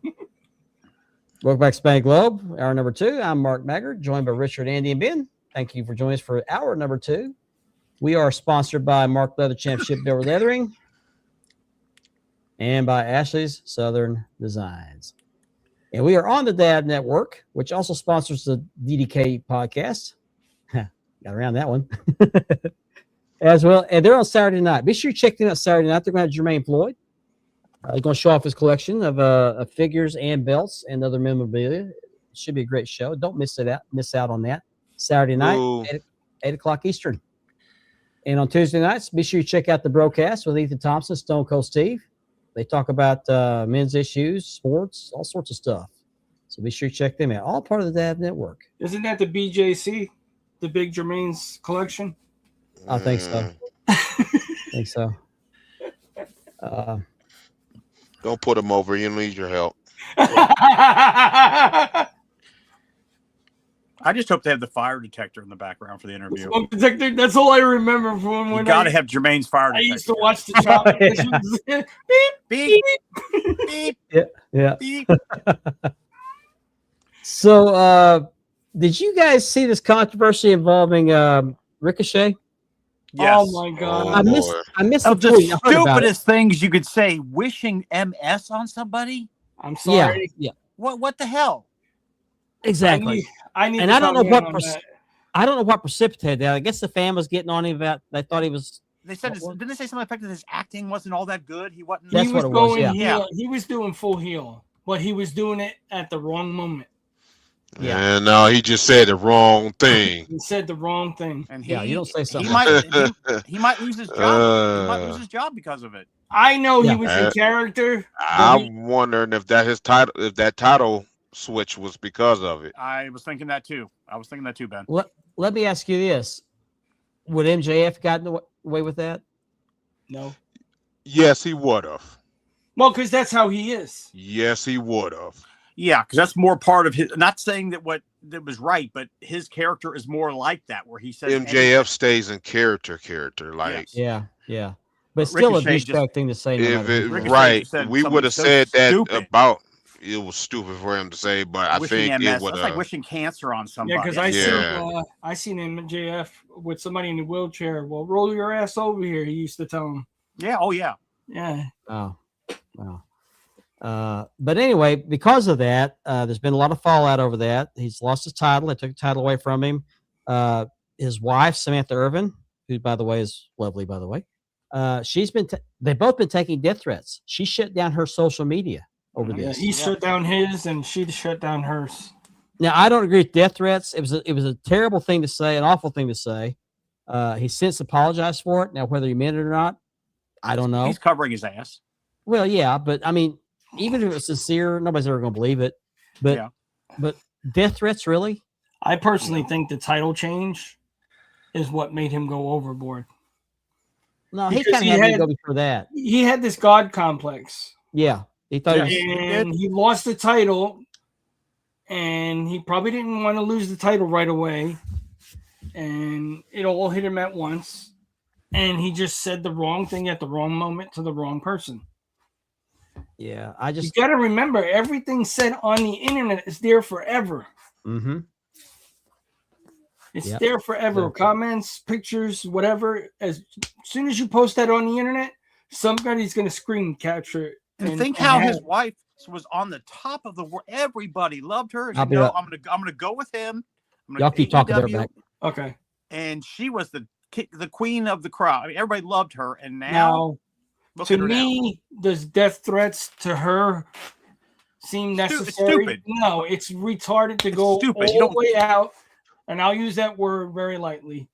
I think it's you're taking it too real once you bring it that way. These people are basically actors in the ring. Okay, you got to separate the real person from the person in the ring. They're two different people. Well, I mean, if somebody's agging you on, sure, throw some insults back. But when somebody has an affliction or disability like that, don't target that. Yeah. Just say you're a moron, or you obviously don't have an education. Do something like that. But not, I'm glad you got MS. That's all. That's the trouble, though. He thinks he's above it, and he can say whatever he wants to because thinks he's a star of AEW. He's not. He's not. Tony Khan's going to have no choice to fire him. I think so too. We'll see. He can't go back to WWE because he burned that bridge. Oh, he's burned it big time. He thought he's above it, WWE. Oh yeah. He can go back. Yeah. If they took Bret Hart back, they'll take take anybody back. Controversy always makes money. You at that point now that you can go and you think you burn that bridge, but they open that door back open for you. Look what happened with superstar Billy Graham. But Ricochet, I don't think Ricochet offers anything to want him back. I would say one thing: put the mask on him and bring him back as Puma. No, he can draw on the Indies. He's a draw. Yeah. He's a draw on the Indies. He can go to Japan and do some work over there with them. I guarantee he gets is he gone from AEW? I think that's where he's going to go, is Japan. He's going to go to Japan. First thing. I don't think Bret Hart is a fair comparison because Bret Hart was kind of a thing where Vince screwed Bret Hart and Bret Hart retaliated. But it was personal. Yeah, it was personal. But Ricochet just said, "I'm just above all that. I'm the greatest guy." He thinks he was the greatest thing to hit AEW. Yeah, he's not. No. Exactly. Mm-hmm.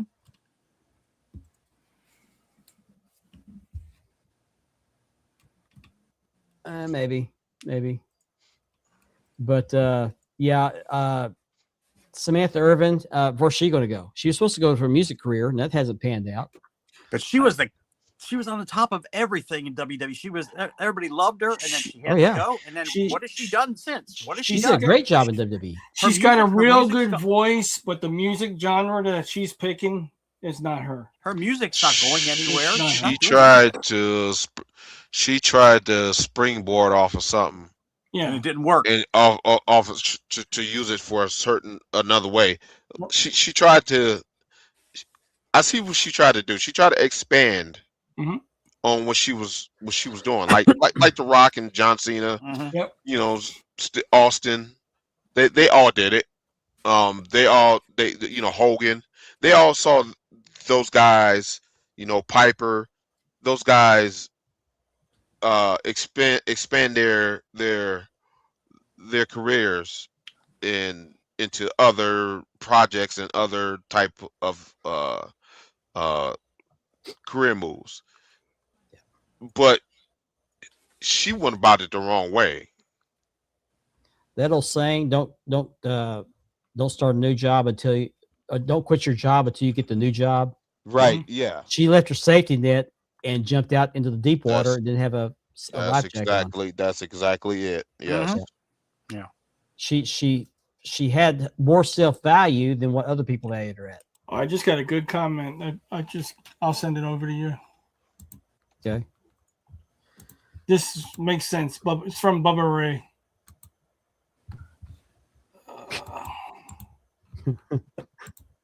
Sorry about that. It just came through on Pro Wrestling Spotlight because I'm on Twitter also. Okay. I'll just read it. Learn how to work your social media. Don't let your social media work you. That's good. Yeah. 100. Live by. 100%. Yeah. 100%. Regardless of what he said, it was a terrible thing to say. Death threats are not the answer. No, they're never an answer. No, I agree. I understand it makes people angry. It's personal. It's targeted. It hurts. But you know, you can either let it roll off your back or you can throw insults back. But to threaten somebody's life is not the answer. Insults are one thing, but threatening somebody's wife that had nothing to do with it. Exactly.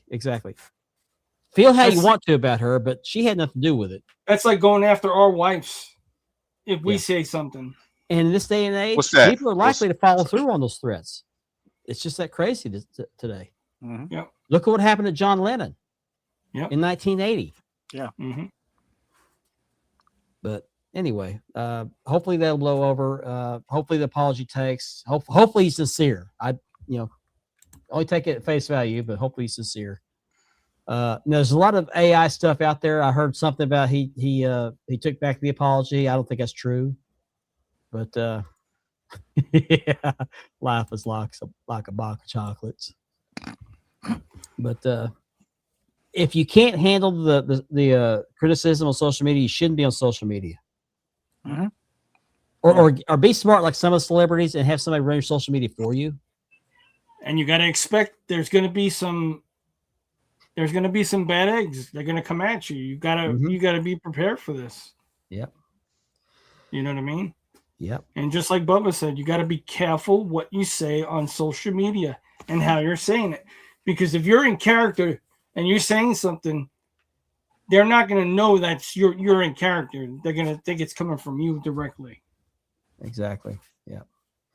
Speaking of AEW, and this was mentioned before about the national championship, Jungle Jack Perry, who was seen here several years ago, let me get that comment off there, attended wrestling at SummerSlam with his dad, Luke Perry, who's no longer with us, by the way. Fast forward about 10 years, 15 years, and we now have a new national champion in the ring. Yeah, in the same arena. Yep. Oh, that's right. I forgot about that. Yep. The same arena. Yeah. Same arena. Yep. And now I know he's had issues too. He's had some backstage fights. Some are saying that he was at fault, but you gotta admire something like that. He truly appreciated that moment. Mm-hmm. Mm-hmm. He looked up at the sky like he's acknowledging his dad. Hey, I did it. Mm-hmm. That moment there was just really, really cool. Well, if you look at it, it's his first prestigious championship. No, he had the TNT title. No, he did, but this was the most prestigious one out of both of them. It's just another participation trophy, right? But it meant something to him. Now that's something you don't see a lot. Mm-hmm. I mean, this was emotional. This is not something like, "Hey, I won." No, he truly was relishing the moment and taking it all in with full emotion. And I think it was the fact that he was in that arena. That could be. I still think he's a douchebag. I really do. I do. I like him, but I think he's a douchebag. He's a I do, but God bless. Much better face than heel. Oh, don't do that. Don't do that.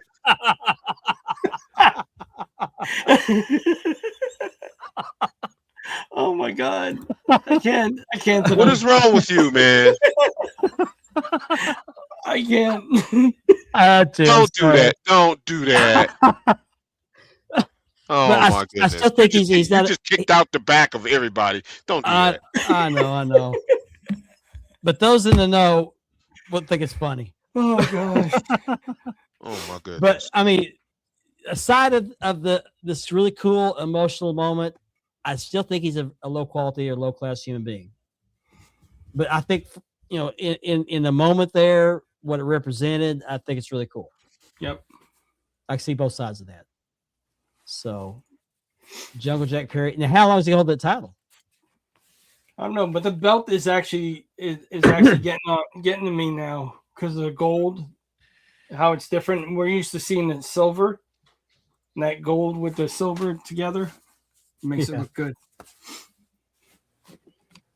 The only thing that looks bad is the AEW logo on it. Well, heavyweight wrestling, or what? I mean, looks like it's missing, too much. The words,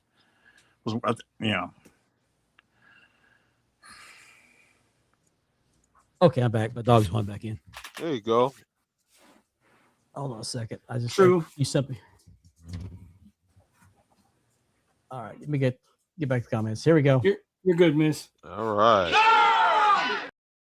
Yes. Nor, did you get Here that we belt go. yet? Official, man. Glad Yeah, you we're could join official. us.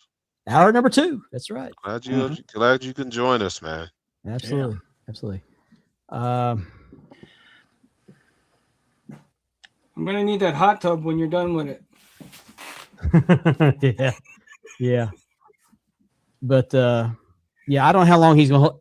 Let me back. I've said this before. I'll say it again. That national championship is, as much as I think it means very little, I think it's a really cool title. And if I was to have any AEW belt, I would have that one. Just because it's old school look. If they would have came out with a television title, Mhm. I would have been more accepting. It made all the matches 15, 20-minute time limits. all I know is I just hope he holds the belt longer than Ciampa did. Oh, yeah. Ciampa, what, do you have it a week? Yeah. Well, Hey, welcome to AEW. Hey. Yeah. No, the belt. We'll want it back next week. Go now, get back to the back of the line where you. Welcome to AEW. Here's the title. We'll need that back next week. Yeah. See you next week. Hold this for Don't leave the arena with it because you're not gonna have it next week. It's like welcome to Walmart. Get your crap and get out. Yeah. Oh, you wanna got swap that your picture, kids? Mark, right? You got that picture. Huh? The picture with the Walmart greeter. Oh, yeah. Hang on a second. Welcome to Walmart. Get your stuff. Get out. I got your stuff right here. And there's this response. Yes. So much love. Yeah. So much love. Yeah, I got a belt on the way too, and it's delayed. He's like, you want some of these? I'm hearing reports. I don't know if we talked about this last week or not. But What's wrong we're hearing reports based on which workers you're dealing with or makers you're dealing with that there are delays in shipments coming out of Pakistan because of what's going on with the Iran war. Mm-hmm. Now I've talked to Unique. Unique says there's no issues with him because he uses UPS. DHL is having some issues. As a matter of fact, I think their shipments are on hold. Mine is coming through. Mine is coming through UPS and it's delayed. Is it? Oh. Okay. Mm-hmm. It was supposed to be here. It was supposed to be here yesterday. Now it's telling me the 23rd. Wow. Okay. Yeah, Nor ordered his belt a while ago, and his is going to be on the 25th. Wow. And what was it he ordered? Oh, was it the Crown Jewel belt? No, it was the ECW one, the silver, big silver. I'm releathering one of those, by the way. That's a big belt. That's a big belt. I didn't realize that until I got it in here and I opened up. Like, God, nothing beats the original ECW belts. I'm sorry. Yeah. I like the big silver, but nothing beats the original belts. Tommy Rich, case in point, 4 days. He held the title 4 days. Yeah. But that wasn't a promoter thing. That was a Harley Race thing. Harley Race was trying to help out a promoter, and he agreed to give up the belt to Tommy for 4 days. And Jim Crockett, who was the president of NWA at the time, was in Japan when it was going on. He got wind of it. We didn't have internet back then. He got pissed off as flying back, and Race switched the belt back to himself before Crockett got back into the country. So that's how slow things were back in the day. If you're just joining us, in hour number 1, I was talking about this belt right here, the Cattle Baron belt, the one in the wrestling magazines. Nice little belt. You can't hardly get these anymore. But I had this bright idea. I've been wanting this for a long time to get some brass, learn some metal etching, and make my own version of this belt. And I showed off the main plate last week. I'm not showing off the side plates yet because that's a surprise till the belt's finished. But here's some progress I made on the main plate. It's a little rough. Ring used. Still paint. Yeah, ring used. Yeah, I still like paint on these letters here and these letters here, and then there's a border around this logo here, and then this will be done. I'm going to polish it a little bit. It's got some scratches in it, but for a first try, I think it turned out pretty nice. Ooh, look at that aura around it. Ooh. Oh. It's got the marked leather logo at the bottom. See some of the scratches? That's where I was scratching off the excess paint.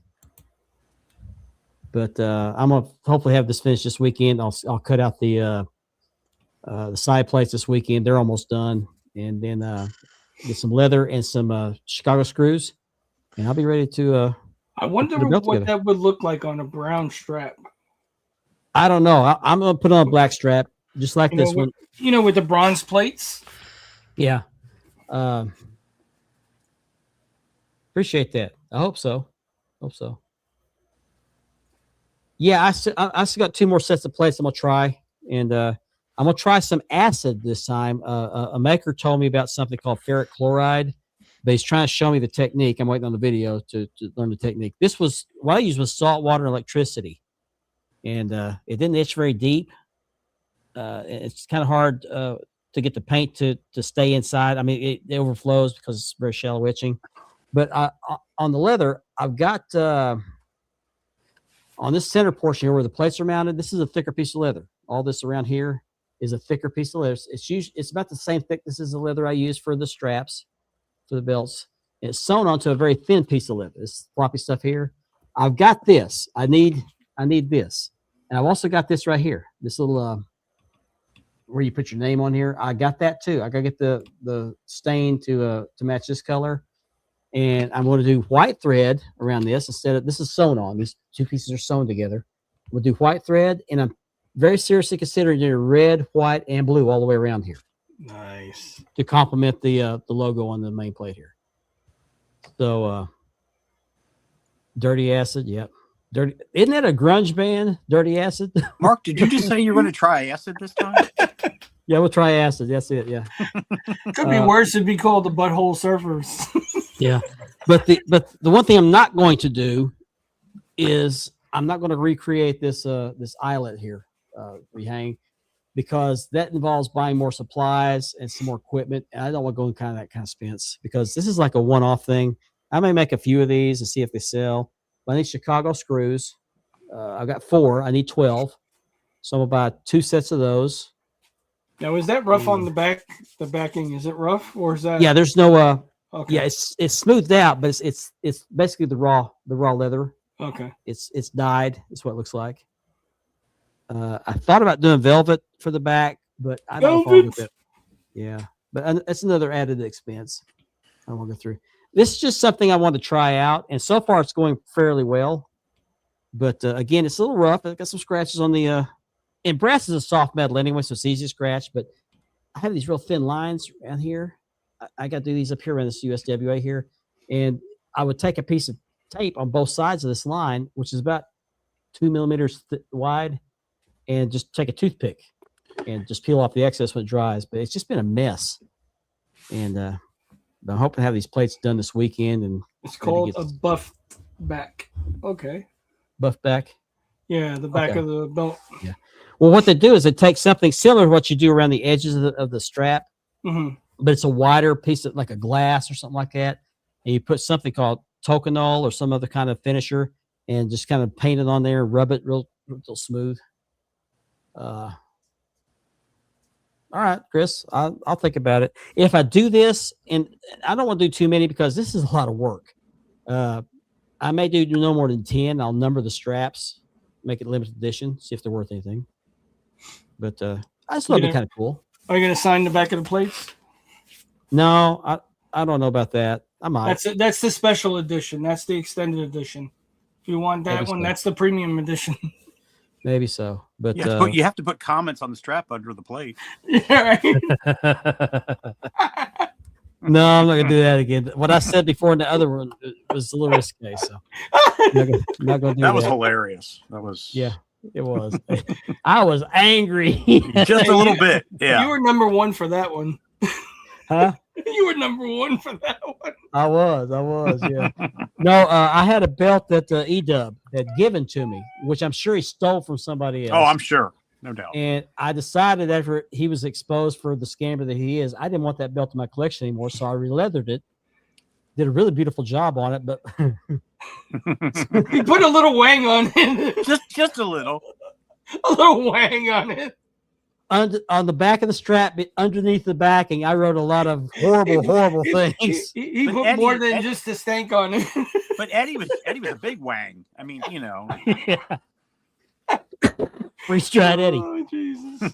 Freeze But dry yeah, Eddie. so Gianni Martello bought that belt off me. I said, "Don't you ever get that belt re-leathered."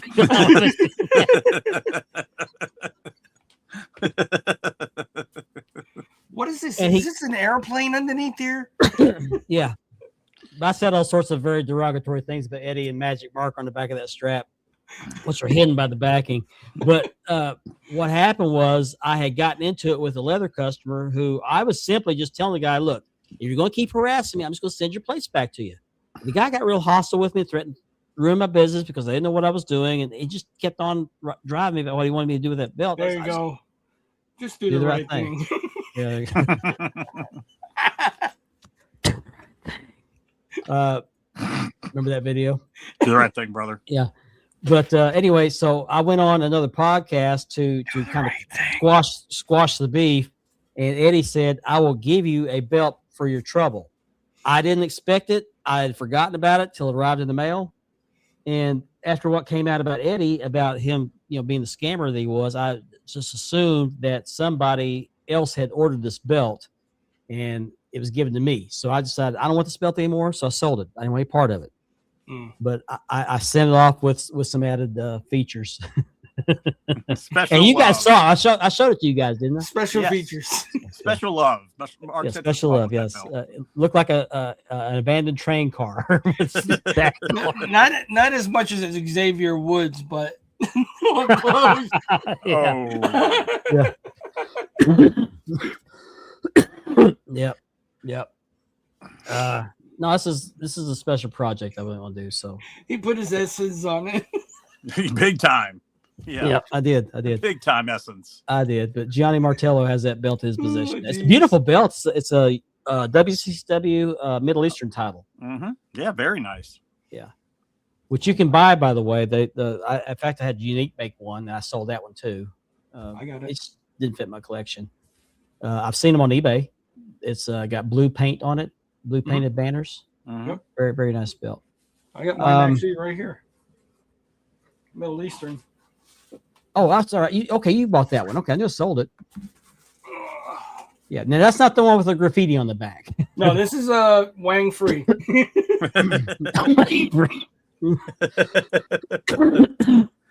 the one. That's the lace strap. And this is the lace strap.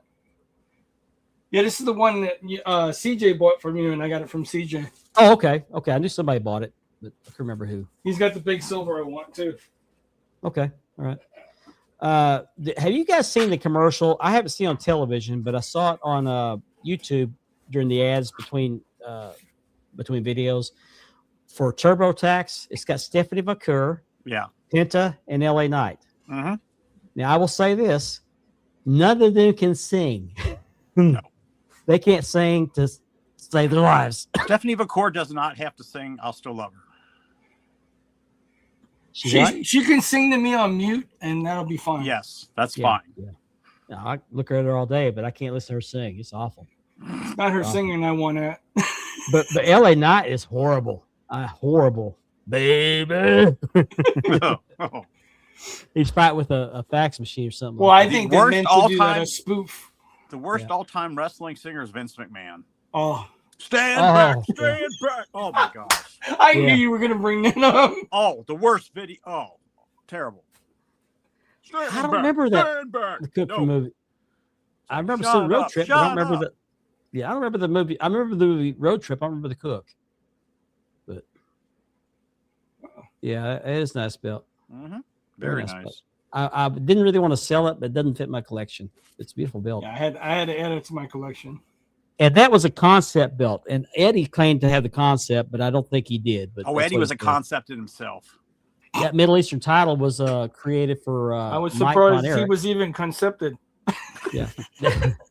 that title was created by Fritz Von Erich because they were going over to Israel a lot to have wrestling shows, and they made Mike Von Erich the inaugural champion. There was no belt for that title. He just had the How many title. people actually held that belt after Mike? I think Gino had it and Mike had it. I think that was pretty it, much right? Isn't there a belt over in Israel? the world class heavyweight. Yeah. That's right. So that title was just around for a little time now. The American title, was that around for a long time?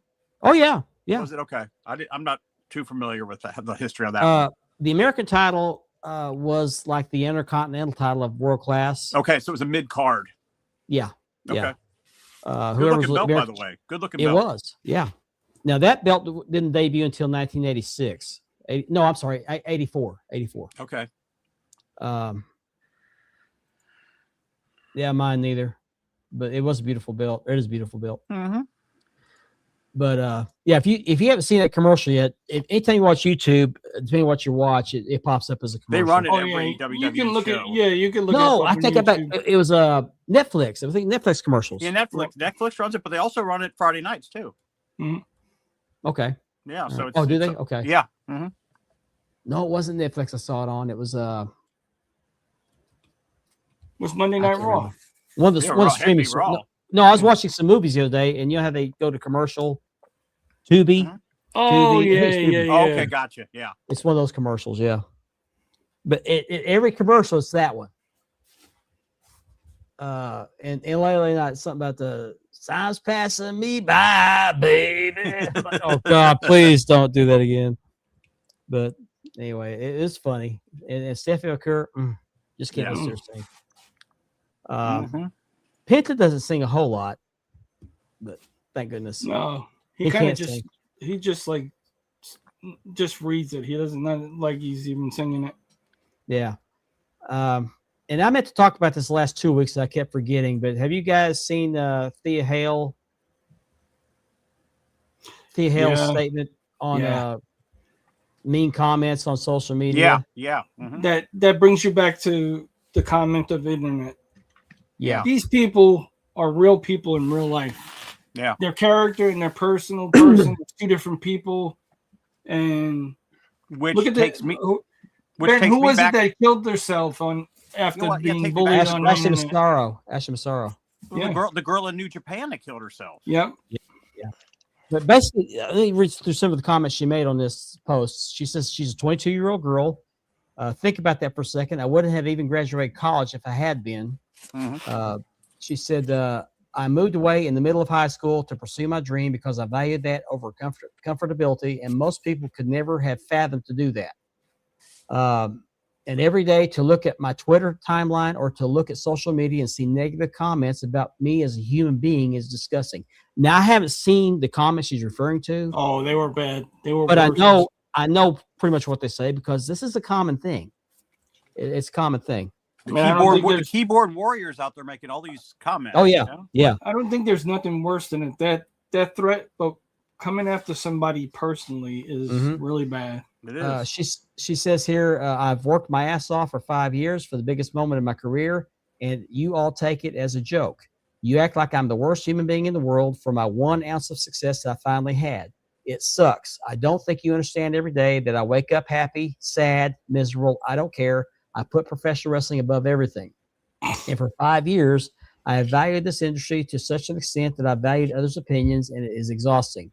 I love this more than anything, but what I don't love is to constantly be torn down by other people, by other human beings. At the end of the day, I am a person. I'm a 22-year-old girl who is getting to live my dreams, and for some reason that's wrong. And for some reason you guys decide that you want to go hate on somebody else because you're not happy with yourself. Good point. You feel the need to tear somebody else down to build yourself up. It happens in the hobby, doesn't it? Are you serious? I don't understand it. I don't understand the level of hate in professional wrestling today. For just 1 second, I would love for you guys to internally think, would like Would you like for somebody to say this about me? Think about that. So please take an extra 10 seconds before you put something up on social media, please. And remember, the person on the other end of that is also a human being. Mm-hmm. Very nice tweet. Who was that? She was a former porn artist, but was it Mia Khalifa? She said something about WWE being fake, and then Thunder Rosa brought her into the ring. She said wrestling was fake, and she put her through the ring, bouncing off the ropes and taking a couple shots. And she said after that, she would never say it was fake again.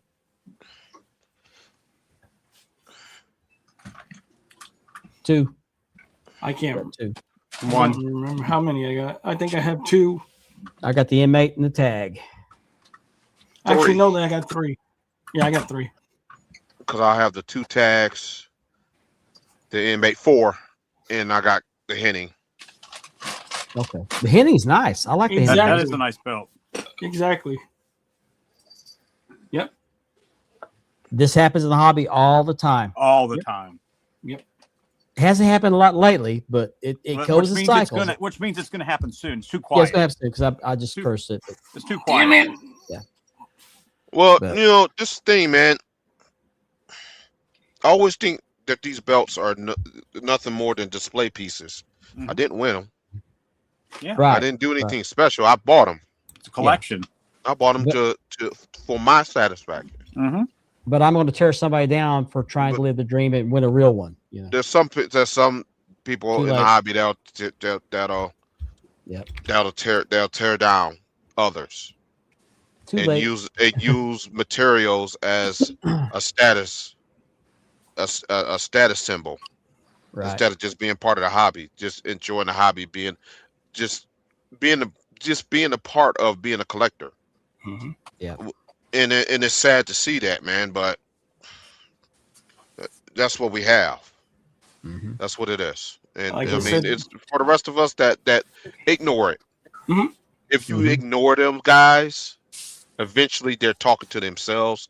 They'll shut up. Which has happened. It has happened. Yeah.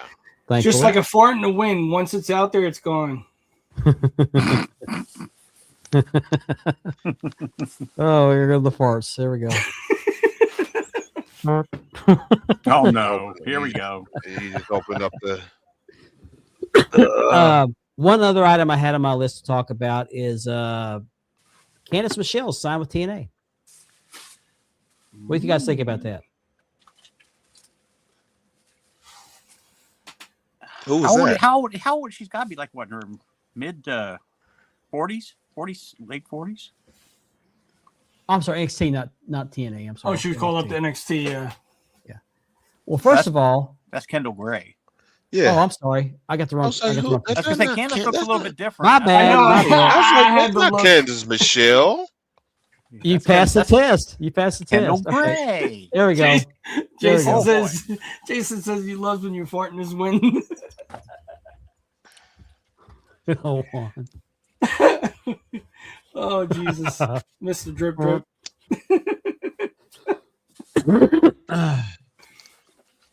Yeah, I'm aware of that. Yep.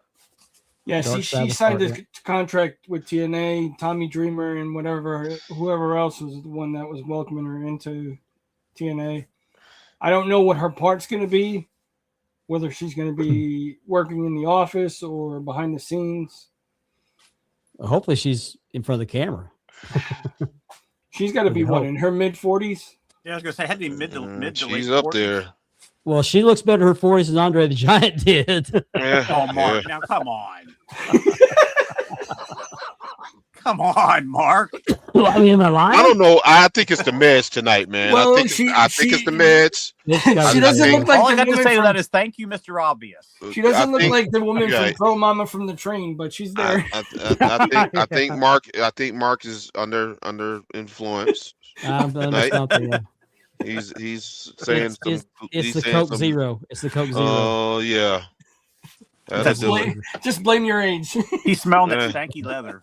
Okay, this is Kendall Gray. She's been called up to NXT. Yeah, she got Now, called up. Yeah. Evolve This, from this Evolve. post, whoever the post this makes a good point. Didn't know you could get called up to NXT. Well, if you look at it, Evolve is a step under NXT. Yeah. Yeah. Yeah, she had to give up the Evolve title, by the way. Yep. Hey, You know why? Look at, Because you know why? She's evolving. yeah. Yeah, there you go. Who was the one girl that WWE just signed? The Spanish chick. I forgot her name. Nikki Blackheart. That's right. She's gonna be a problem. Oh yeah. She's gonna be a problem. We do it. Kalani Jordan and what's her name was the thing? Woo. No, she's gonna be a problem, man. She's stunning. We thought Miss Parker was good. I and like you have that what's that one chick in CMLL? Persephone? Yeah. Her, so. she's gonna be a problem too. They're gonna get her. They're gonna get her. She going to WWE. She not gonna go. I don't think she's going to AEW. If she goes AEW, she's not gonna be there long. No kidding, Ethan. No kidding. Right? Yeah. Well, good for her though. I mean, I guess that is a call up. Used to NXT, you got called up from NXT, not to NXT. All I know is I'm a big Sal Ruka fan. Oh yeah. Yeah. She is phenomenal in the ring. Very talented, yes. Pretty easy on the eyes too. How long do you guys think before she's the NXT Women's Champion? I thought that was getting ready to happen this week. Yeah.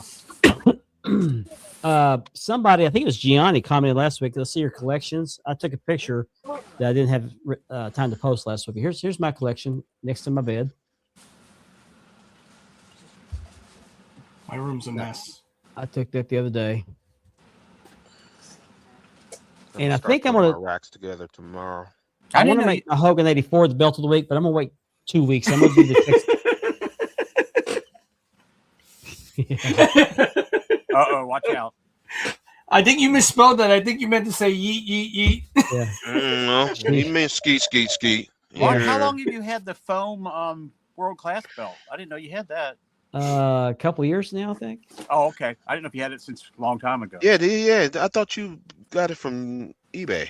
I like that AWA. Yeah, I remember. I did not know this belt existed. Kevin mentioned it, and I looked it up. I didn't know it did either until seeing that. That's nice. I knew that the WWF had foam belts, but I didn't know the world class they had a whole bunch of them. I never heard of the world class one, so I got no world class. Now I had one like that from the NWA somewhere. I don't know where it's at. But I still have an undisputed. Yeah, WWF had a bunch of them. Yeah, did WCW have some of those?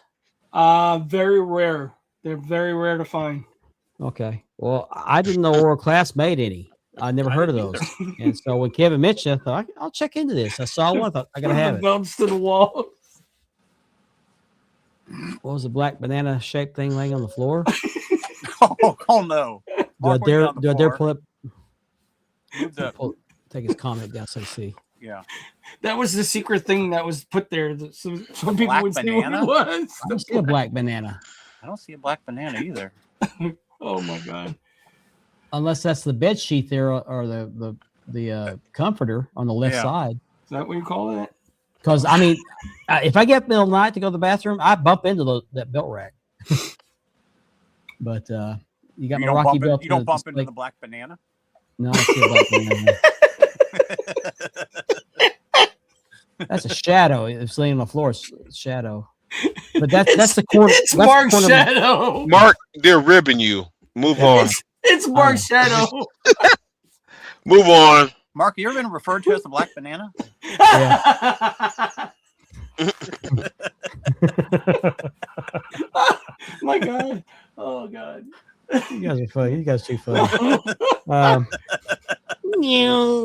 Oh, can we mention the MJF and what the hell's the guy's name? Hangman Adam Page. Hangman Adam Page's match. What is with the syringes in the mouth? That's horrible. Absolutely horrible. Go ahead, Mark. This is the reason why most states some states have athletic commissions to keep that stuff from happening.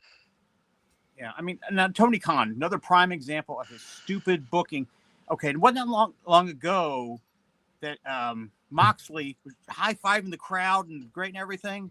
You watched last night's episode, they're back to being heels. He can't make up his damn mind with what he's doing with Moxley's group, the Death Boys, the Death Riders, whatever they call themselves. he still doesn't know what the hell he's doing. They're called the Panty Raiders. But I will say this though, MJF did a very nice tribute to Terry Funk. Yes. That was cool. Yeah. Oh, did you guys see? He did. I think Richard posted in our chat that Tony Khan was going to buy the WWE for $9 billion in 2019, was it? He had the I think it was 2019 or 2023. Yeah, he had the fourth or fifth highest bid. Yep. Thank God. It was like 5 bidders. He was the lowest. Can you imagine if Tony Khan would have had the WWE? Oh, talk about crap in the bed. Big time. He offered like $6 billion, and I think it sold for like $8 billion or something like that. Mm-hmm. Yeah. But also in the article I read that that the bidding was fixed because Vince wanted the company that was bidding on it to give him a spot in the company, so he went with that company instead. That was the flashlight. Oh my. Yeah. But hour 2. Yeah, hour 2. Yeah. No, going back to that match, man. I watched it. I thought the tribute to Terry Funk was awesome by MJF. I mean, down to the tights. Yeah, he nailed the tights. And the promo after in the back was one hell of a promo. Thank goodness. Yeah, it was. That was a real promo. That promo was kind of took you back. Yeah, it brought me back to when Terry Funk used to drop his promos. Got the 80s heel right there. But AEW, their pay-per-views are always really, really good, but their daily TV stuff is crap. I'm sorry. Yeah. I wonder if maybe the syringe to the cheek thing was another nod to Terry Funk because he was a hardcore wrestler. I don't know. But I don't think that was appropriate, but I just wonder if that maybe been a nod to that. I watched that pay-per-view, and I got to tell you, it was a pretty decent pay-per-view. He does come through with his pay-per-views, but his weekly TV sucks. I'm sorry. But that match, the match alone stood out from the whole night. Mm-hmm. And the only thing that got me was the syringe. I don't... Yeah, that was ridiculous. I don't think I can see John Moxley doing that, but Hangman Adam Page. It's the second time they've involved a syringe. Yeah, I don't think it's necessary, though. No, it's not necessary. No, it's just garbage. Now, that's not beneath John Moxley. Now, Hangman Page, that surprised me that he would allow that to happen. Mm-hmm. Even Booker T. Another thing, the risk of safety. It's another safety risk. Moxley unimpresses me more and more every week. Garbage. Booker T said it was just poor taste to do that in the match. Yeah, I agree. Yeah, it's dangerous. Another risk you take in the ring is stuff like that. I mean, there's so many ways today of doing a hardcore match to make it look so real, but being safe. Way too far. But being safe. Mm-hmm. Yeah. But he nailed the tights. The tights were vintage Terry Funk. He had the hat on and everything. Yep. The hat, the poncho thing. Yep. But now Hangman can't compete for a world title anymore. What's the point? They'll find a way around that. Oh, I know, but it's just so. Tony will book it where we'll forget it ever happened. I did see Swerve challenge Kenny Omega to his title, executive vice president, his VPN or whatever it is. Yep. Okay, I just remembered to talk about this. What about Oba Femi working over Brock Lesnar? I loved it. Didn't I talk about this a couple weeks ago? I thought it was cool, but that's just going to set up in a squash match later where Brock Lesnar goes back and Can I make a declaration now? Sure, go. If Oba Femi loses that match at WrestleMania, I will sell my WWE title. I will boycott WWE for 1 year. You heard it here first. Mm-hmm. If Oba loses that match at WrestleMania to Brock Lesnar, I will sell my belt, and I probably will sell my side plates with them. And I got a whole lot. I will be that upset. I don't think that's going to happen. And I'll tell you why. I'm just saying if it happens. I know, but the reason I don't think it'll happen is because Brock Lesnar has a history. I don't think it'll happen because Brock Lesnar has a history of losing at WrestleMania. No, I have to give props to Brock Lesnar because if you notice, the last thing Oba did was put his foot on top of Brock because Brock told him, Put your to. foot on Brock, me, he told him establish to, dominance. And I he just yelled I it. just hope Triple H ain't gonna Triple H it. Okay. Yeah, me too. Mendoza's talking about the stupid ass song. Have you guys seen the video where you see him doing the strut and somebody did it to the song Funky Town? Yeah. It's hilarious. I told my wife that's me Funky coming from the Town. bathroom. But you have to agree that is quite an endorsement if Yes. If Brock Yes. Lesnar tells him to do that, yes. Yes. You know, To remember me, when Roman that's did that to him, he told him to grab the title belt. Yep. Mm-hmm. Yeah. To me, that's as close as the Undertaker shaking your hand. Mm-hmm. Yeah. Yeah. And it's like Jason said. I mean, he got Yeah, really he did emotional cry. after He the got match. really emotional. He got really emotional after Now, that. if you really want to go far with Oba, not only will he be the world champion down the road, bring Omos back. Get them involved in a tag match or something. I think it would be perfect together. What did he do that they're not using him? I don't get it. I'm serious, Chris. I'm serious. I'm serious. No, I don't think Brock's going to win. I don't think he's coming out of WrestleMania because I can tell you what's going to happen. He's going to win by disqualification, so Brock did not lose technically. It's simple. He's passing the torch. And it's exactly the way it's going to go. We can hope. Well, Brock better not win. Will we see a broken ring that night? He better win. He better win clean. Yeah. If Oba loses that, I will boycott WWE. I will not speak of them on this show or anywhere else. You won't be the only one. Isn't he only 28 years old? I don't know. Who, Oba? Yeah. He's only 20-something years old, I think. I'm a big Oba fan, man. I'm a big Oba fan. Yeah, I like Oba. I like Oba, but he's 20. He's 27. Oh, 27. I've said it once, and I've said it plenty of times on this show, and you guys have heard me say on my on when I do the chop sessions or anything else. Brock's time is done. It's done, and he's done everything he could do. Mm-hmm. Right. You know what's left. There you go. You get one. You get where I'm getting at. Mm-hmm. Mm-hmm. Exactly. I know, and that's why I'm saying what I'm saying. I will boycott WWE for 1 year, so I won't watch till the next WrestleMania. But now let me ask you this question, Ben. Do you think Omos should have had the push that Oba had? Yes. Yeah, I agree. Yes. Yep. And he's not doing a damn. They're not doing a damn thing with him. Let's look at Omos. Can you honestly find a human on this earth that could beat him? Nope. Like if you look at him and look at anybody else. I know I'm not gonna miss anything, but I'm no, I mean he's too occupied in AEW now. But Omos, they didn't do Omos right. Well, that was the Vince era. Of course. Okay. Omos.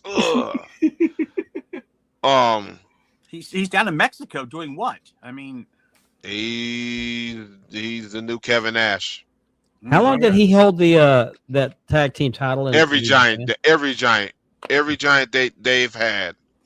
Remember, he held the Raw tags too. He held the Raw tag team title. With AJ.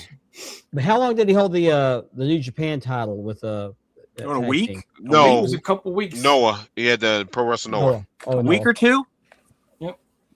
Yeah, it wasn't long at all. So he got the Ciampa treatment. Just bring him back as the killer he was meant to be in the ring, bro. Like, I wouldn't even have been mad if they had put the title on him. Do you remember what was the guy in WCW? The Giant. What's the Giant's name? Giant Rodriguez, was it? Giant Gonzalez. Giant Gonzalez. He was a beast until he talked. Yeah. As soon as he talked, I want the belt. Why did they let these guys talk on the mic, but they have no skills? No. Omos would have been a killer, man. That's like Camille. That's like Camille in the NWA. Once she start talking, man, she sounds like cornbread. I hope they don't let her talk American. You made me. She made me want to reach into the TV screen and knock the mic out of away from in front of her. And Camille, she's gonna be American Gladiator. Are they gonna let her talk in American Gladiators? I don't know. Oh man, no, she's horrible. Talk. I mean, they did interviews. You're right on that. No, I don't know. She sound like she's tone deaf. Yeah, she sounds like she sounds like one is still up and the other one dropped. She sounds like she's tone deaf. Well, I always say that might be what it is. She's very she don't hear it. Best thing they ever did was they kept her quiet in NWA for a while. That was the best. Right. She didn't talk for like 3 years. Yeah. She's from the South, and so when she speaks, she's got that Southern accent really bad. Yeah, and I would say she always sounds like cornbread. That's not an excuse. Tommy Rich had a Southern accent. He can speak just fine. Yeah, have you heard him lately? Well, I mean, take care of my babies. The guy is like 70 years old, man. Well, he had charisma though. She didn't have charisma. He had none. She's got none. Yeah, I mean, he earned the name Wildfire. When she was quiet and with Nick Aldis, it was the best thing she ever did. Yeah. I mean, he's Wildfire. She could be Snooze Fist. He's taking care of the babies, Mark. Speaking of Nick Aldis, how much longer do you guys see him jumping into the ring? I think they're hinting at it. I don't know. Nah. Who, Aldis? I think he's gonna hop in the ring one more time. If they tease it, they're gonna tease it hard, but I don't think he's gonna get. I think it's gonna be a match between him and Drew McIntyre. I could care less for a match about him and Pierce. I don't want to see him and Pierce in the ring either. No, I think it's gonna be Nick Aldis and Drew McIntyre. That'd be a good one. Yep. Nick still has something left in the tank. Career versus career, because they're already spewing out there that Drew McIntyre wants to leave, which he already signed contracts, so he's set to do a movie. Yeah, Nick Aldis, 39 years old. Yeah, so he's not old by any means. No, in the wrestling world. No. They're also talking about what's his name, Wade Barrett, coming back for one match. He said if he would come back, it would be the tag team with Drew McIntyre or fight with McIntyre. Yeah, I mean, 39 is not old in wrestling years. I mean, look what Andre the Giant's career. So what's going on with that? I saw something earlier. Antonio, fill us in. What's going on with that? And then they also dropped the AAA Mega title. Yes. At that pay-per-view last weekend. Mm-hmm. I didn't see it drop in the shop. I don't know. Is the real reason they took the belt off Drew because he's making a movie? That's what I heard. That's what I'm hearing. Yeah. Didn't stop him from Ice keeps on deporting the orders. Oh man. We got 3 minutes left of the show. Thank God. Don't you behave, man. I gotta say, the WWF version of that belt looks nice. I like the original, but that one looks nice. I kind of like that Mega looks. Is WWE shop selling it? Yeah. No. No. Oh no, it's the AAA shop. No, it was not on neither one of them. I checked. As of the other day, they could be on there now. Don't take my word for it because I didn't check today. They need to put these in the shop. Hogan 84-85. Yeah, I was wondering why they don't, Mark. It makes no sense. Licensing. Mm-hmm. Well, because that's you got guys going around here saying, "Oh, this my artwork. It belongs to me." Is that a Milliken? I can't remember. Is that a Milliken? Might be a Reggie. Or I think it's a Reggie, isn't it? Yeah, I think it's Reggie. Oh, you got one coming your way to Releather. I can't wait to see that. Didn't CJ get one with the greenstones? I don't know. Yeah, I think he had his custom done, his stones. I like the different belts from different promotions. I just started following a bunch of promotions on YouTube so I can watch the wrestling. Mm-hmm. Since I got one thing I want to say. We're about to end the show because we're in our last minute, but I'm working on the interview. It won't be a very long interview, but I'm working on this interview with a mystery guest. And so hopefully I'll be coming to you guys here in a couple weeks. It'll be very entertaining, very looking forward to it. I am too. It'll be very interesting. But appreciate you joining us, Chris. Thanks, Chris. Thanks, Chris. We'll be back next week with another great show. In the meantime, be sure you check out Double Dropkick on Saturday night with Jermaine Floyd. He'll be joining Kevin and Beep, Ethan. Beep, beep. Yep. And yeah, guest housing. You never know. You just never know. Hey, you never know. I still it'll be a great housing. You never know who'll be in the housing. Yeah, that's right. That's right. So check out Double Dropkick on Saturday night. Check out Broadcast on Tuesday night, and join us back here next Thursday night. Be sure you like, share, and subscribe so we give away this beautiful Winged Eagle belt. Hit that thumbs up. Subscribers. This can be yours. Yeah, if the subscription is right. Yes. So on behalf of Andy, Richard, and Ben, I want to thank you for joining us. We'll see you again next week. Have a good week, everybody. Bye.